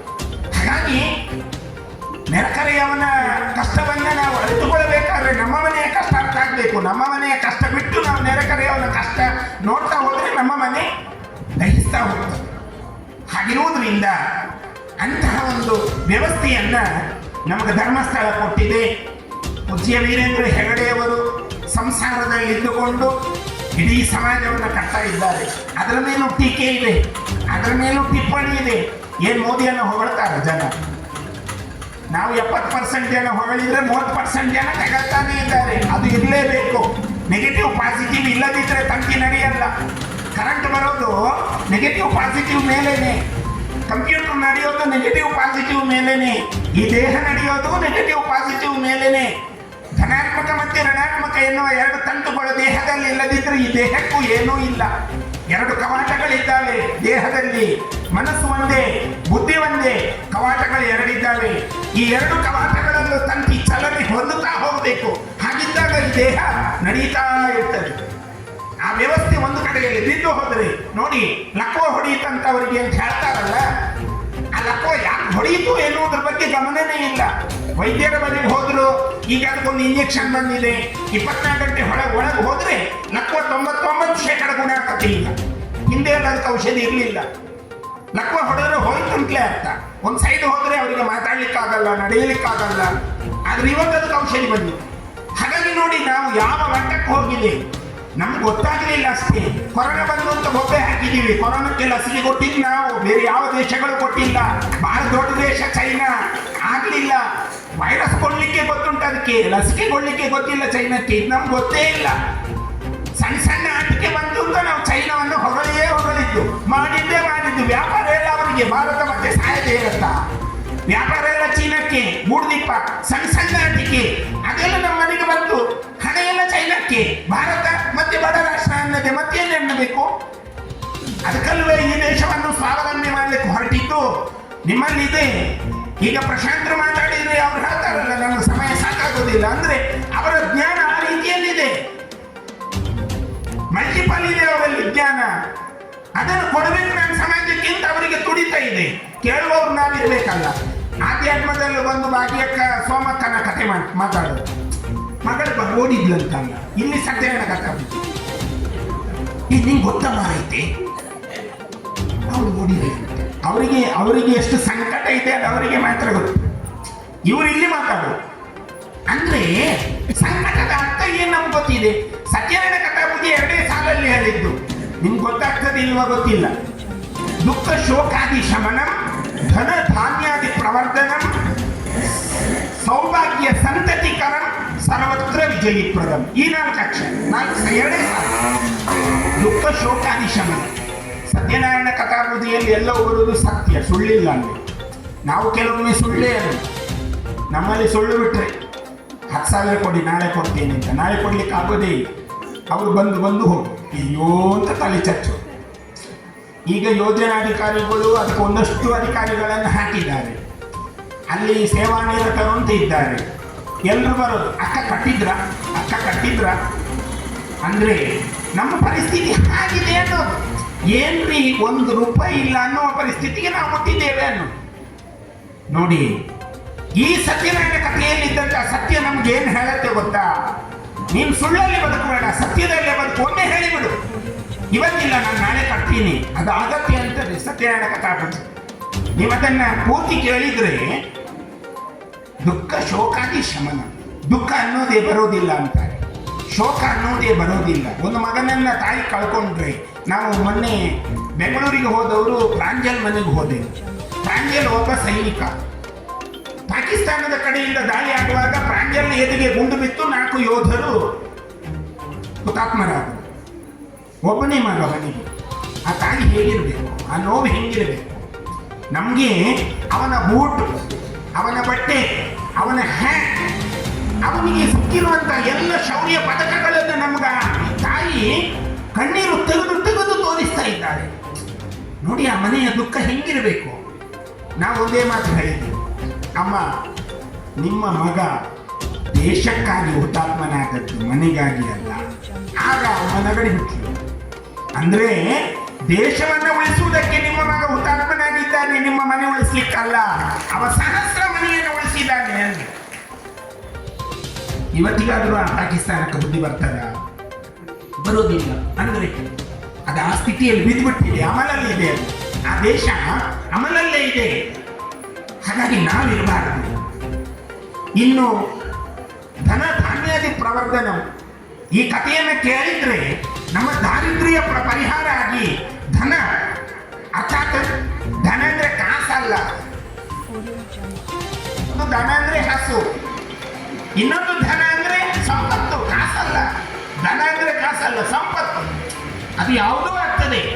ಮನೆಯ ಸೌಭಾಗ್ಯವೂ ವೃದ್ಧಿ ಆಗ್ಬೋದು, ತಾಯಿಯ ಆರೋಗ್ಯ ವೃದ್ಧಿ ಆಗ್ಬೋದು. ಇಲ್ಲದ ದಿನ ಹಣ ಡಾಕ್ಟರ್ಗೆ ಹೋಗಕ್ಕೆ ಅದು ಕಡಿಮೆ ಆಗ್ಬೋದು. ಇನ್ನು ಮಗನಿಗೆ ಒಳ್ಳೆ ವಿದ್ಯೆ ಕಲಿಯಬೇಕು ಅಂತ ಆಸೆ ಇದೆ, ಅವನಿಗೆ ಸೌಖ್ಯ ಇಲ್ಲ, ಅದು ತನ್ನಷ್ಟಕ್ಕೆ ಗುಣ ಆಗ್ಬೋದು. ಇದು ಸಂಪತ್ತೇ, ಕೇವಲ ಕಾಸು ಸಂಪತ್ತಲ್ಲ.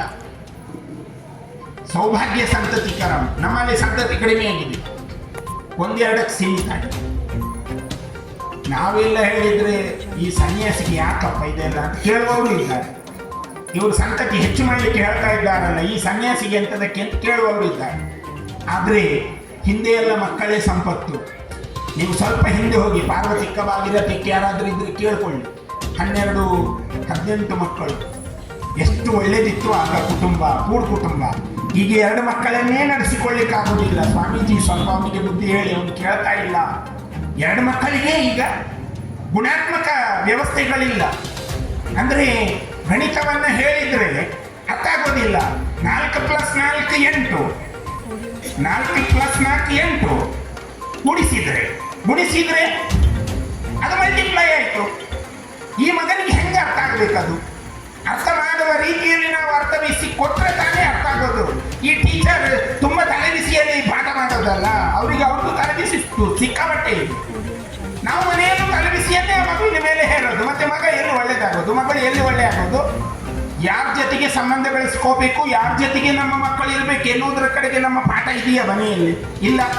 ಒಂದು ದಿವಸ ನಾವೆಲ್ಲರೂ ಕುಳಿತುಕೊಂಡು ಊಟ ಮಾಡಿದ್ವಾ ವಾರದಲ್ಲಿ? ಇಲ್ಲ. ಮತ್ತೆ ಮಗಳು ಇನ್ನೊಬ್ಬನನ್ನು ಹುಡುಕದೇನು?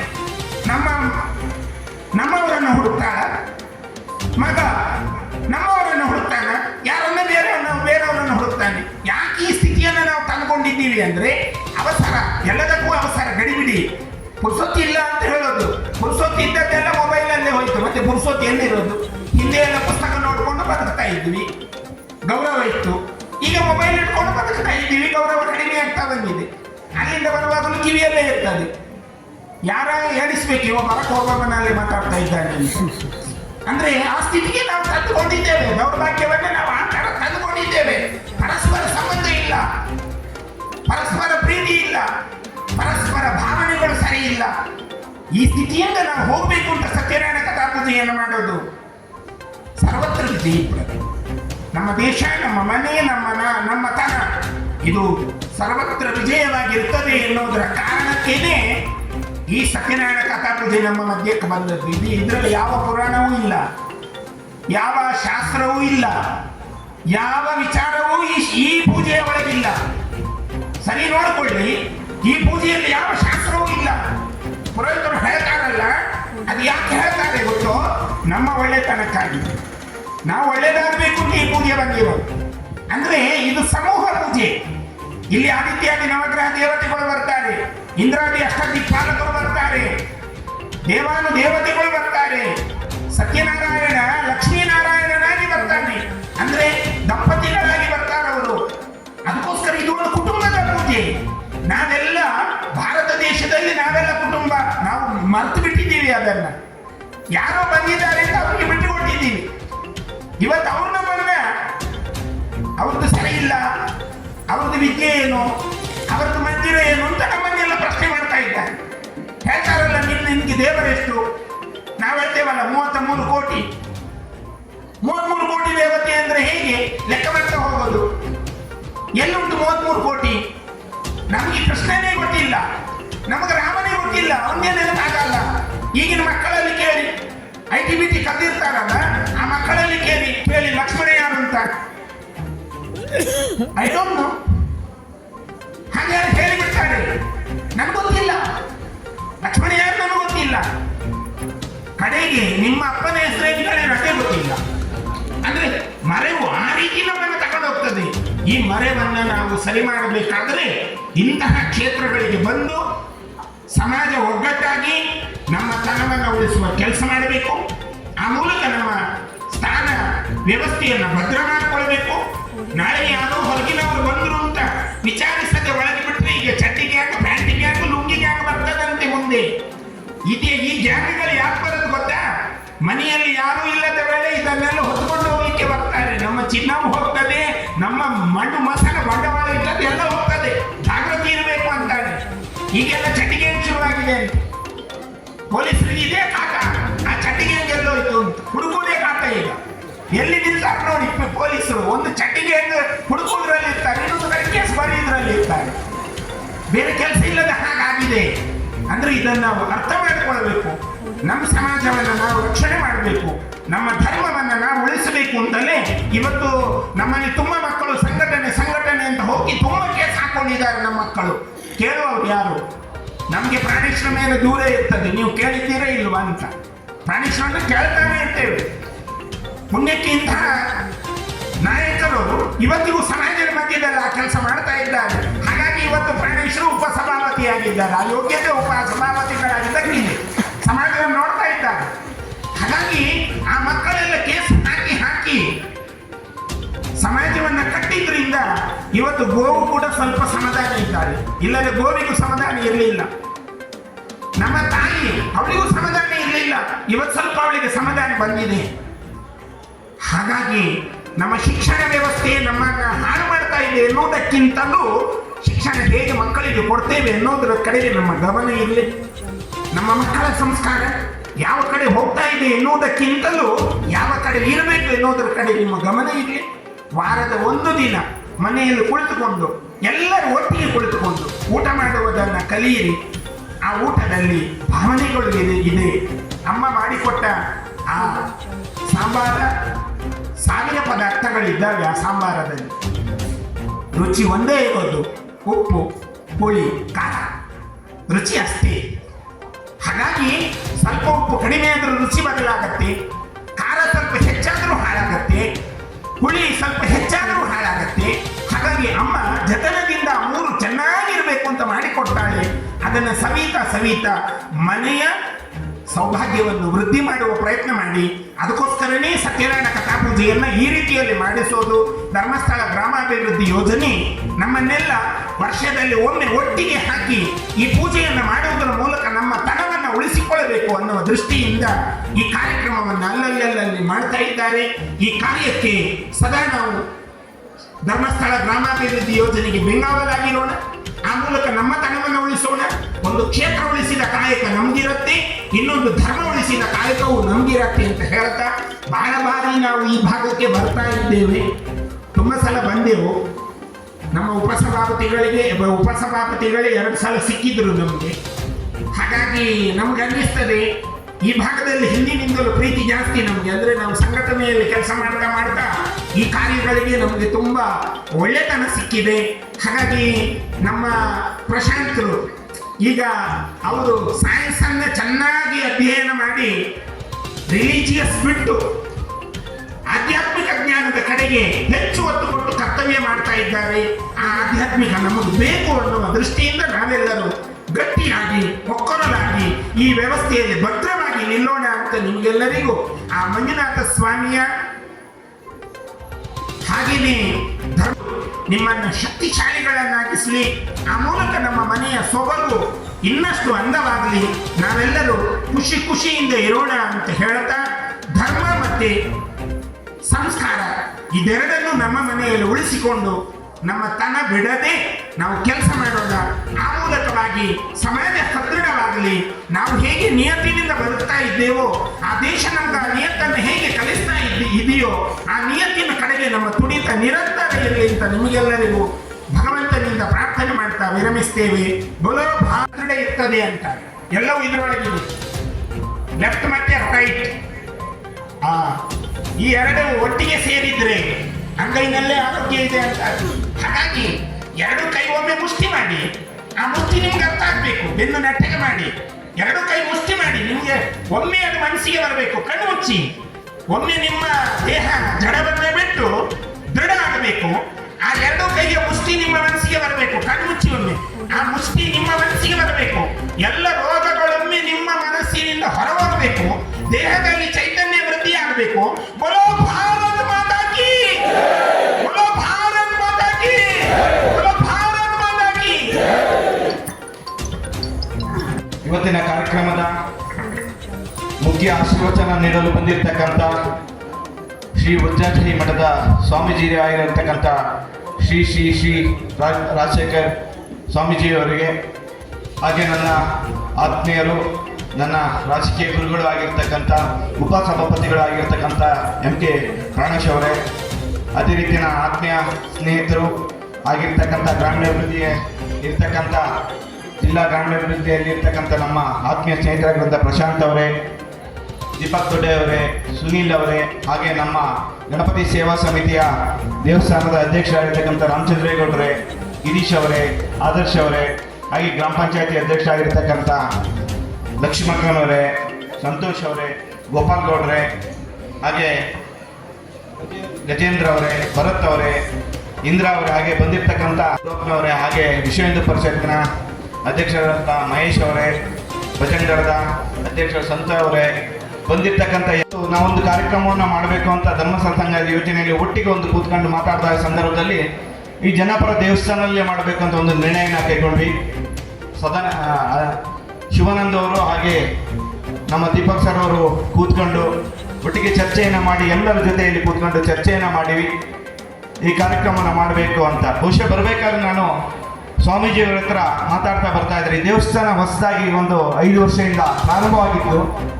ಬಹುಶಃ ನಾವು ಈ ದೇವಸ್ಥಾನ ಪ್ರಾರಂಭ ಆಗೋ ಸಂದರ್ಭದಲ್ಲಿ ನನ್ನ ಮನೆಗೆ ಊರಿನವ್ರು ಬಂದರು. ಫಸ್ಟು ನೀವು ಅಧ್ಯಕ್ಷರಾಗಿ ಈ ಕಾರ್ಯಕ್ರಮವನ್ನು ದೇವಸ್ಥಾನವನ್ನು ಮಾಡಬೇಕು ಅಂತ. ಆದರೆ ನಾನು ರಾಮಚಂದ್ರೇಗೌಡರ ಹೆಸರನ್ನು ಹೇಳಿದೆ, ನಾನು ಉಪಾಧ್ಯಕ್ಷರಾಗಿರ್ತೀನಿ, ಅವ್ರನ್ನ ಅಧ್ಯಕ್ಷತೆಯನ್ನು ಮಾಡಿ ಅಂತ ನಾನು ಹೇಳಿ ಅವರು ಅಧ್ಯಕ್ಷತೆಯನ್ನು ಮಾಡಿ ಇವತ್ತು ಈ ಭವ್ಯ ದೇವಸ್ಥಾನ ನಿರ್ಮಾಣವನ್ನು ಮಾಡಲಿಕ್ಕೆ ಅವರ ಸಹಕಾರ, ದಾನಿಗಳ ಸಹಕಾರದಿಂದ ಇವತ್ತು ದೊಡ್ಡ ದೇವಸ್ಥಾನ, ಗಣಪತಿ ದೇವಸ್ಥಾನ ನಿರ್ಮಾಣವಾಗಿ ಸಾಧ್ಯ ಆಗಿರ್ತಕ್ಕಂಥದ್ದು. ಅದೇ ರೀತಿಯಲ್ಲಿ ಭವ್ಯವಾದ ಈ ರಂಗಮಂದಿರವನ್ನು ನಿರ್ಮಾಣವನ್ನು ಮಾಡಬೇಕು ಅಂದಾಗ ನಮ್ಮ ಗಣಪತಿ ಸೇವಾ ಉತ್ಸವದ ಸಮಿತಿ ಅಧ್ಯಕ್ಷ ಸತೀಶ್ ಅವರು ಗೊತ್ತಿಲ್ಲ, ನನ್ನ ಆತ್ಮೀಯ ಸ್ನೇಹಿತ ಪ್ರವೀಣ್ ಅವರು ಇಲ್ಲಿಲ್ಲ ಈಗ. ಹಾಗಾಗಿ ಅವರ ಹತ್ರ ನಾವು ಮಾತಾಡೋ ಸಂದರ್ಭದಲ್ಲಿ ಇಲ್ಲೇ ಒಂದು ದೇವಸ್ಥಾನದ ಸಮಿತಿ, ಇಲ್ಲೇ ಒಂದು ಗಣಪತಿ ದೇವಸ್ಥಾನವನ್ನು ಇನ್ನು ಸಮಾಜ ಉತ್ಸವವನ್ನು ಇಲ್ಲೇ ಮಾಡೋಣ ಅಂತ ಸಂದರ್ಭದಲ್ಲಿ ಹೇಳಿದಾಗ ನಮ್ಮ ಉಪಸಭಾಪತಿಗಳಾಗಿರ್ತಕ್ಕಂಥ ಎಂ ಕೆ ಪ್ರಾಣೇಶ್ವರನವರವರು 4 ಲಕ್ಷ ಹಣವನ್ನು ದೇಣಿಗೆಯನ್ನು ನೀಡಿದ್ರಿ ಈ ರಂಗಮಂದಿರವನ್ನು ನಿರ್ಮಾಣವನ್ನು ಮಾಡಲಿಕ್ಕೆ. ಹಾಗಾಗಿ ಈ ಸಂದರ್ಭದಲ್ಲಿ ಅವ್ರನ್ನ ನೆನಪು ಮಾಡ್ಕೊಳ್ತೇನೆ. ಅದೇ ರೀತಿ ನಯನ ಅವರು, ಹಾಗೆ ನಮ್ಮ MP ಅವರಾದ ಕೋಟಾ ಶ್ರೀನಿವಾಸ ಪೂಜಾರಿ ಅವರು. ಹಾಗಾಗಿ ಈ ಸಂದರ್ಭ ನೆನಪು ಮಾಡ್ಕೊಳ್ತೇನೆ.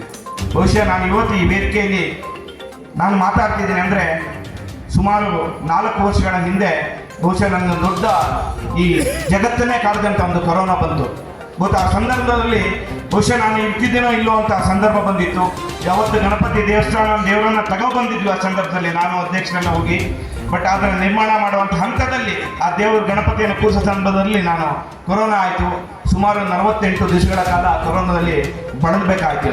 ಬಹುಶಃ ಇವತ್ತು ನಾನು ನಿಂತಿದ್ದೀನಿ, ಇವತ್ತು ಈ ವೇದಿಕೆ ನಿಂತಿದೆ ಅಂದರೆ ಬಹುಶಃ ನನ್ನ ಗುರುಗಳಾಗಿರ್ತಕ್ಕಂಥ ಎಂ ಕೆ ಪ್ರಾಣೇಶ್ ಅವರು ನನ್ನನ್ನು ಮತ್ತು ನನ್ನ ಕುಟುಂಬದವರು ಬಹುಶಃ ಅವತ್ತಿನ ಸಂದರ್ಭದಲ್ಲಿ ರಘು ಇನ್ನೇನು ಕೊನೆಯ ಕ್ಷಣದಲ್ಲಿದ್ದಾನೆ, ಬದುಕುಳಿಯೋದೇ ಇಲ್ಲ ಅಂತ ಗೊತ್ತಾದ ಸಂದರ್ಭದಲ್ಲಿ ಇಲ್ಲ ಇನ್ನೇನಾರು ಮಾಡಿ ಉಳಿಸ್ಬೇಕು ಅಂತ ಪ್ರಯತ್ನವನ್ನು ಮಾಡಬೇಕು ಅಂತ ಹಿಂದೆ ನಿಂತಿದ್ದು ನಮ್ಮ ಉಪಸಭಾಪತಿಗಳು. ಬಹುಶಃ ಇವತ್ತು ಅವ್ರನ್ನ ನಾನು ನೆನಪು ಮಾಡಿಸ್ಬೇಕಾಗಿರ್ತಕ್ಕಂಥದ್ದು. ಹೆಲಿಕಾಪ್ಟರ್ ಲಾರಿ ತಗೊಂಡೋಗಿ ಅವನ್ನ ಉಳಿಸ್ಬೇಕು. ಬೆಂಗಳೂರಿನ ಒತ್ತಂತ ಒಂದು ಆಸ್ಪತ್ರೆಯಲ್ಲಿ, ಮಣಿಪಾಲ್ ಇನ್ಸ್ಟಿಟ್ಯೂಟ್ನ ಆಸ್ಪತ್ರೆಯಲ್ಲಿ ನಾನು ತಗೊಂಡೋಗಿ ಅಲ್ಲಿ ನನ್ನನ್ನು ಕೊರೋನಾದಲ್ಲಿ ತಗೊಂಡೋದ್ರು. ಇಡೀ ಪಕ್ಷದ ನನ್ನ ನಾಯಕಗಳು ನನ್ನ ಹಿಂದೆ ನಿಂತರು. ಶೋಭಕ್ಕ ಇರ್ಬೋದು, ಎಲ್ಲ ಅಶ್ವಥ್ ನಾರಾಯಣ ಅವರ ಮಿಸಸ್ ಇರ್ಬೋದು, ಎಲ್ಲ ಇರ್ಬೋದು. ಬಹುಶಃ ನನ್ನ ಹಿಂದೆ ನಿಂತಿದ್ದು ಪ್ರಾಣೇಶಣ್ಣ, ಹಾಗೆ ನನ್ನ ಕುಟುಂಬದ ಸದಸ್ಯರುಗಳು ಎಲ್ಲರೂ. ಹಾಗೆ ವಿಶೇಷವಾಗಿ ನನಗೋಸ್ಕರವಾಗಿ ಸಾಕಷ್ಟು ಸ್ಥಳಗಳಲ್ಲಿ ಪ್ರಾರ್ಥನೆಗಳನ್ನು, ಪೂಜೆಗಳನ್ನು ಮಾಡಿ ಅನ್ನೋದನ್ನು ನಾನು ಯಾರೋ ಒಬ್ಬ ಚಿಕ್ಕ ಮನುಷ್ಯ ಅದು ನನ್ನ ಮೇಲೆ ವಿಶ್ವಾಸವನ್ನು ಇಟ್ಕೊಂಡು ಮಾಡಿದಂಥ ಆ ಸಂದರ್ಭನ ಈ ಗಣಪತಿ ದೇವಸ್ಥಾನ ಸಂದರ್ಭದಲ್ಲಿ ಅವರೆಲ್ಲರಿಗೂ ನನ್ನನ್ನು ಅವರ ಪೂಜೆಯನ್ನು ಮಾಡಲಿಕ್ಕೆ ರಘು ಉಳಿದು ಬರಲಿ, ವಾಪಸ್ ಬರಲಿ ಅಂತ ಎಲ್ಲರೂ ಪ್ರಾರ್ಥನೆಯನ್ನು ಮಾಡಿರ್ತಕ್ಕಂಥವ್ರು. ಕೆಲವರು ಅನ್ನದಾನವನ್ನು ಮಾಡಿಸಿದ್ರು, ಬಂದ ನಂತರ ಕೆಲವು ದೇವಸ್ಥಾನ ಹರಕೆಯನ್ನು ಹೊತ್ತರು. ಅಂಥವ್ರನ್ನ ಈ ಸಂದರ್ಭದಲ್ಲಿ ನಾನು ನೆನೆಬೇಕಾದಂಥದ್ದು. ಇಂಥ ಪೂಜೆನ ಸ್ಥಳದಲ್ಲಿ ಅವರಿಗೆ ಆ ಗಣಪತಿ ಇನ್ನೂ ಆರೋಗ್ಯವನ್ನು ಕೊಟ್ಟು ಒಳ್ಳೇದು ಮಾಡಲಿ ಅಂತ ಈ ಸಂದರ್ಭ ನಾನು ಹೇಳಲಿಕ್ಕೆ ಇಚ್ಛೆ ಪಡ್ತೀನಿ. ಬಂಧುಗಳೇ, ಯಾಕಂದರೆ ಈಗಾಗಲೇ ಸ್ವಾಮೀಜಿಗಳು ಸಾಕಷ್ಟು ವಿಚಾರಗಳನ್ನು ಹೇಳಿದರು. ಧರ್ಮವನ್ನು ಆಧಾರವನ್ನು ಇಟ್ಕೊಂಡು ಈ ದೇಶದಲ್ಲಿ ಧರ್ಮ ಉಳಿಬೇಕು, ಭಾರತವಾಗಿ ಉಳಿಬೇಕಾದ್ರೆ ಹಿಂದೂ ಧರ್ಮ ಉಳಿದ್ರೆ ಮಾತ್ರ ಭಾರತವಾಗಿ ಉಳಿಲಿಕ್ಕೆ ಸಾಧ್ಯ. ಹಿಂದೂ ಧರ್ಮ ಉಳಿದ್ರೆ ಭಾರತವಾಗಿ ಸಾಧ್ಯ. ಹಿಂದೂ ಧರ್ಮ ಏನಾದರೂ ನಾವು ತಪ್ಪಿ ಹೋದರೆ ಈ ದೇಶವನ್ನು ಮತ್ತೊಮ್ಮೆ ಉಳಿಲಿಕ್ಕೆ ಸಾಧ್ಯ ಇಲ್ಲ. ಸಾವಿರ ವರ್ಷಗಳ ಇತಿಹಾಸವನ್ನು ಹೊಂದಿರತಕ್ಕಂಥ ಭಾರತ ಇತಿಹಾಸ, ನಮ್ಮ ಮುತ್ತಾದರು ಸಾವಿರಾರು ವರ್ಷಗಳ ಕಾಲ ಈ ಧರ್ಮವನ್ನು ಕಟ್ಟಿಕೊಂಡು ಬಂದಿರತಕ್ಕಂಥದ್ದು, ಲಕ್ಷಾಂತರ ಸನಾತನ ಧರ್ಮವನ್ನು ಹೊಂದಿರತಕ್ಕಂಥದ್ದು ಭಾರತ ದೇಶ. ಈ ಧರ್ಮವನ್ನು ಈ ಸ್ವಾಮೀಜಿಗಳ ಮೂಲಕವಾಗಿ ಧರ್ಮವನ್ನು ಉಳಿಸುವನ್ನು ನಾವು ಬೀದಿಯಲ್ಲಿ ಇಳಿದು ಈ ಧರ್ಮವನ್ನು ಉಳಿಸಬೇಕಾಗಿರ್ತಕ್ಕಂಥ ಈಗಾಗಲೇ ಬಾಂಗ್ಲಾದೇಶದ ವಿಚಾರವನ್ನು ಹೇಳಿರ್ತಕ್ಕಂಥದ್ದು. ನಮ್ಮ ಸಹೋದರ ಸಂಬಂಧಿಗಳಾಗಿರ್ತಕ್ಕಂಥ ಬಾಂಗ್ಲಾದೇಶ ಇವತ್ತು ಹಿಂದೂಗಳ ಮೇಲೆ ಯಾವ ರೀತಿ ದೌರ್ಜನ್ಯ ನಡೀತಾ ಇದೆ. ಹಿಂದೂ ಸಮಾಜವನ್ನು ನಿಲ್ಲಬೇಕು, ಹಿಂದೂ ಸಮಾಜವನ್ನು ಗಟ್ಟಿ ನಿಲ್ಲಬೇಕು. ಯಾವುದೇ ಸಮಾಜ ಇದು ಭಾರತವಾಗಿ ಉಳಿಬೇಕಂತ ಈ ಸಂದರ್ಭವನ್ನು ಸ್ವಾಮೀಜಿಗಳು ಸಾಕಷ್ಟು ವಿಚಾರಗಳನ್ನು ನಿಮ್ಮ ಮುಂದೆ ತಿಳಿಸಿರ್ತಕ್ಕಂಥದ್ದು. ಆಧ್ಯಾತ್ಮಿಕ ಕಡೆ ಹೋಗಬೇಕು, ಸಮಾಜದ ಕಡೆ ಹೋಗಬೇಕು. ನಮ್ಮ ಮಕ್ಕಳನ್ನು ನಾವು ಹಾಸ್ಟೆಲ್ಗಳಿಗೆ ಹಾಕಿ ಹೊರಗಡೆ ಹೋಗಿ ಕಳಿಸಿದರೆ ಇವತ್ತು ನಮ್ಮ ಮಕ್ಕಳು ನಮ್ಮ ಸಂಸ್ಕೃತಿಯನ್ನು ಕಲಿತಿಲ್ಲ ಅಂತ ಬರ್ತಿದೆ. ನಮ್ಮ ಮಕ್ಕಳು ಇವತ್ತು ಹಬ್ಬ ಹರಿದಿನಗಳಲ್ಲಿ ಮಾಡುವಂಥ ಪರಿಸ್ಥಿತಿ ನಮ್ಮ ಮಕ್ಕಳಿಗೆ ಗೊತ್ತಾಗ್ತಾ ಇಲ್ಲ, ನಾವು ತೋರಿಸ್ಕೊಡ್ತಾ ಇಲ್ಲ. ನಾವು ಮಕ್ಕಳನ್ನ ಹೊರಗಡೆ ಕಳಿಸ್ತಾ ಇದ್ದೀವಿ, ಹಾಸ್ಟೆಲ್ಗಳಿಗೆ ಹಾಕ್ತಾ ಇದ್ದೀವಿ. ಆ ಹಾಸ್ಟೆಲ್ಗಳಲ್ಲಿ ನಮಗೆ ಗೌರಿ ಹಬ್ಬಕ್ಕೆ ಕಳಿಸಲ್ಲ, ದೀಪಾವಳಿ ಹಬ್ಬಕ್ಕೆ ಕಳಿಸಲ್ಲ, ಯುಗಾದಿ ಹಬ್ಬಕ್ಕೆ ಕಳಿಸಲ್ಲ, ಯಾವ ಹಬ್ಬಕ್ಕೂ ಕಳಿಸಲ್ಲ. ಮಕ್ಕಳಿಗೆ ನಾವು ಯಾವಾಗ ನಮ್ಮ ಧರ್ಮವನ್ನು ನಾವು ತೋರಿಸ್ಕೊಡೋದು? ಧರ್ಮ ನಾವು ಏನಾದರೂ ಈ ರೀತಿಯನ್ನು ದಿನ ಮರೆತಾ ಹೋದ ಸಂದರ್ಭದಲ್ಲಿ ಧರ್ಮವನ್ನು ಮರೆತ ಹೋದರಾದ್ರೆ ಮುಂದಿನ 2040 ಭಾರಿ ಎಚ್ಚರಿಕೆಯಲ್ಲಿ ನಾವು ಇರಬೇಕಾಗುತ್ತೆ. ಸಮಾಜವನ್ನು ಮತ್ತೊಮ್ಮೆ ಧರ್ಮವನ್ನು ಕಟ್ಟಬೇಕು. ಧರ್ಮದ ಮೂಲಕವಾಗಿ ಭಾರತವಾಗಿ ಇರಬೇಕು ಅಂತ ಈ ಸಂದರ್ಭದಲ್ಲಿ ಹೇಳ್ತಾ, ಈ ಸ್ವಾಮೀಜಿಯವರು ಅವರನ್ನ ಕೇಳಿಕೊಂಡಾಗ ಅವರು ನಮ್ಮ ಖುಷಿಯಿಂದ ಇವತ್ತು ನಮ್ಮ ಗಣಪತಿ ದೇವಸ್ಥಾನಕ್ಕೆ ನಮ್ಮ ಈ ದೇವಸ್ಥಾನ ಪ್ರಪ್ರಥಮವಾಗಿ ಭೇಟಿಯನ್ನು ಸ್ವಾಮೀಜಿಗಳು ಇಲ್ಲಿವರೆಗೂ ಯಾರೇ ಈ ದೇವಸ್ಥಾನಕ್ಕೆ ಭೇಟಿ ಕೊಟ್ಟಿಲ್ಲ. ನಮ್ಮ ವಜ್ರದೇಹಿ ಮಠದ ಶ್ರೀ ಶ್ರೀ ಶ್ರೀ ರಾಜಶೇಖರ್ ಗುರೂಜಿಯವರು ಇವತ್ತು ನಮ್ಮೊಂದಿಗೆ ಇವತ್ತು ಬಂದು ಸಾಕಷ್ಟು ವಿಚಾರಗಳನ್ನು, ಧಾರ್ಮಿಕ ವಿಚಾರಗಳನ್ನು, ಸತ್ಯನಾರಾಯಣ ಪೂಜೆ ವಿಚಾರವನ್ನು ಯಾಕೆ ಮಾಡಬೇಕು, ಯಾಕೆ ಧರ್ಮಸ್ಥಳದ ಈ ಯೋಜನೆಯವರು ಯಾಕೆ ಸತ್ಯನಾರಾಯಣ ಪೂಜೆಯನ್ನು ಮಾಡ್ತಾರೆ ಅಂತ ಈ ವಿಚಾರವನ್ನು ಸಂಪೂರ್ಣವಾಗಿ ನಿಮಗೆ ಮಾಹಿತಿಯನ್ನು ಕೊಟ್ಟಿರ್ತಕ್ಕಂಥದ್ದು, ಧರ್ಮದ ಬಗ್ಗೆ ಮಾಹಿತಿಯನ್ನು ಕೊಟ್ಟಿದ್ದು. ಧರ್ಮ ಉಳಿಲಿ, ದೇಶ ಉಳಿಲಿ. ಜೈ ಹಿಂದ್. ನಮಸ್ಕಾರ.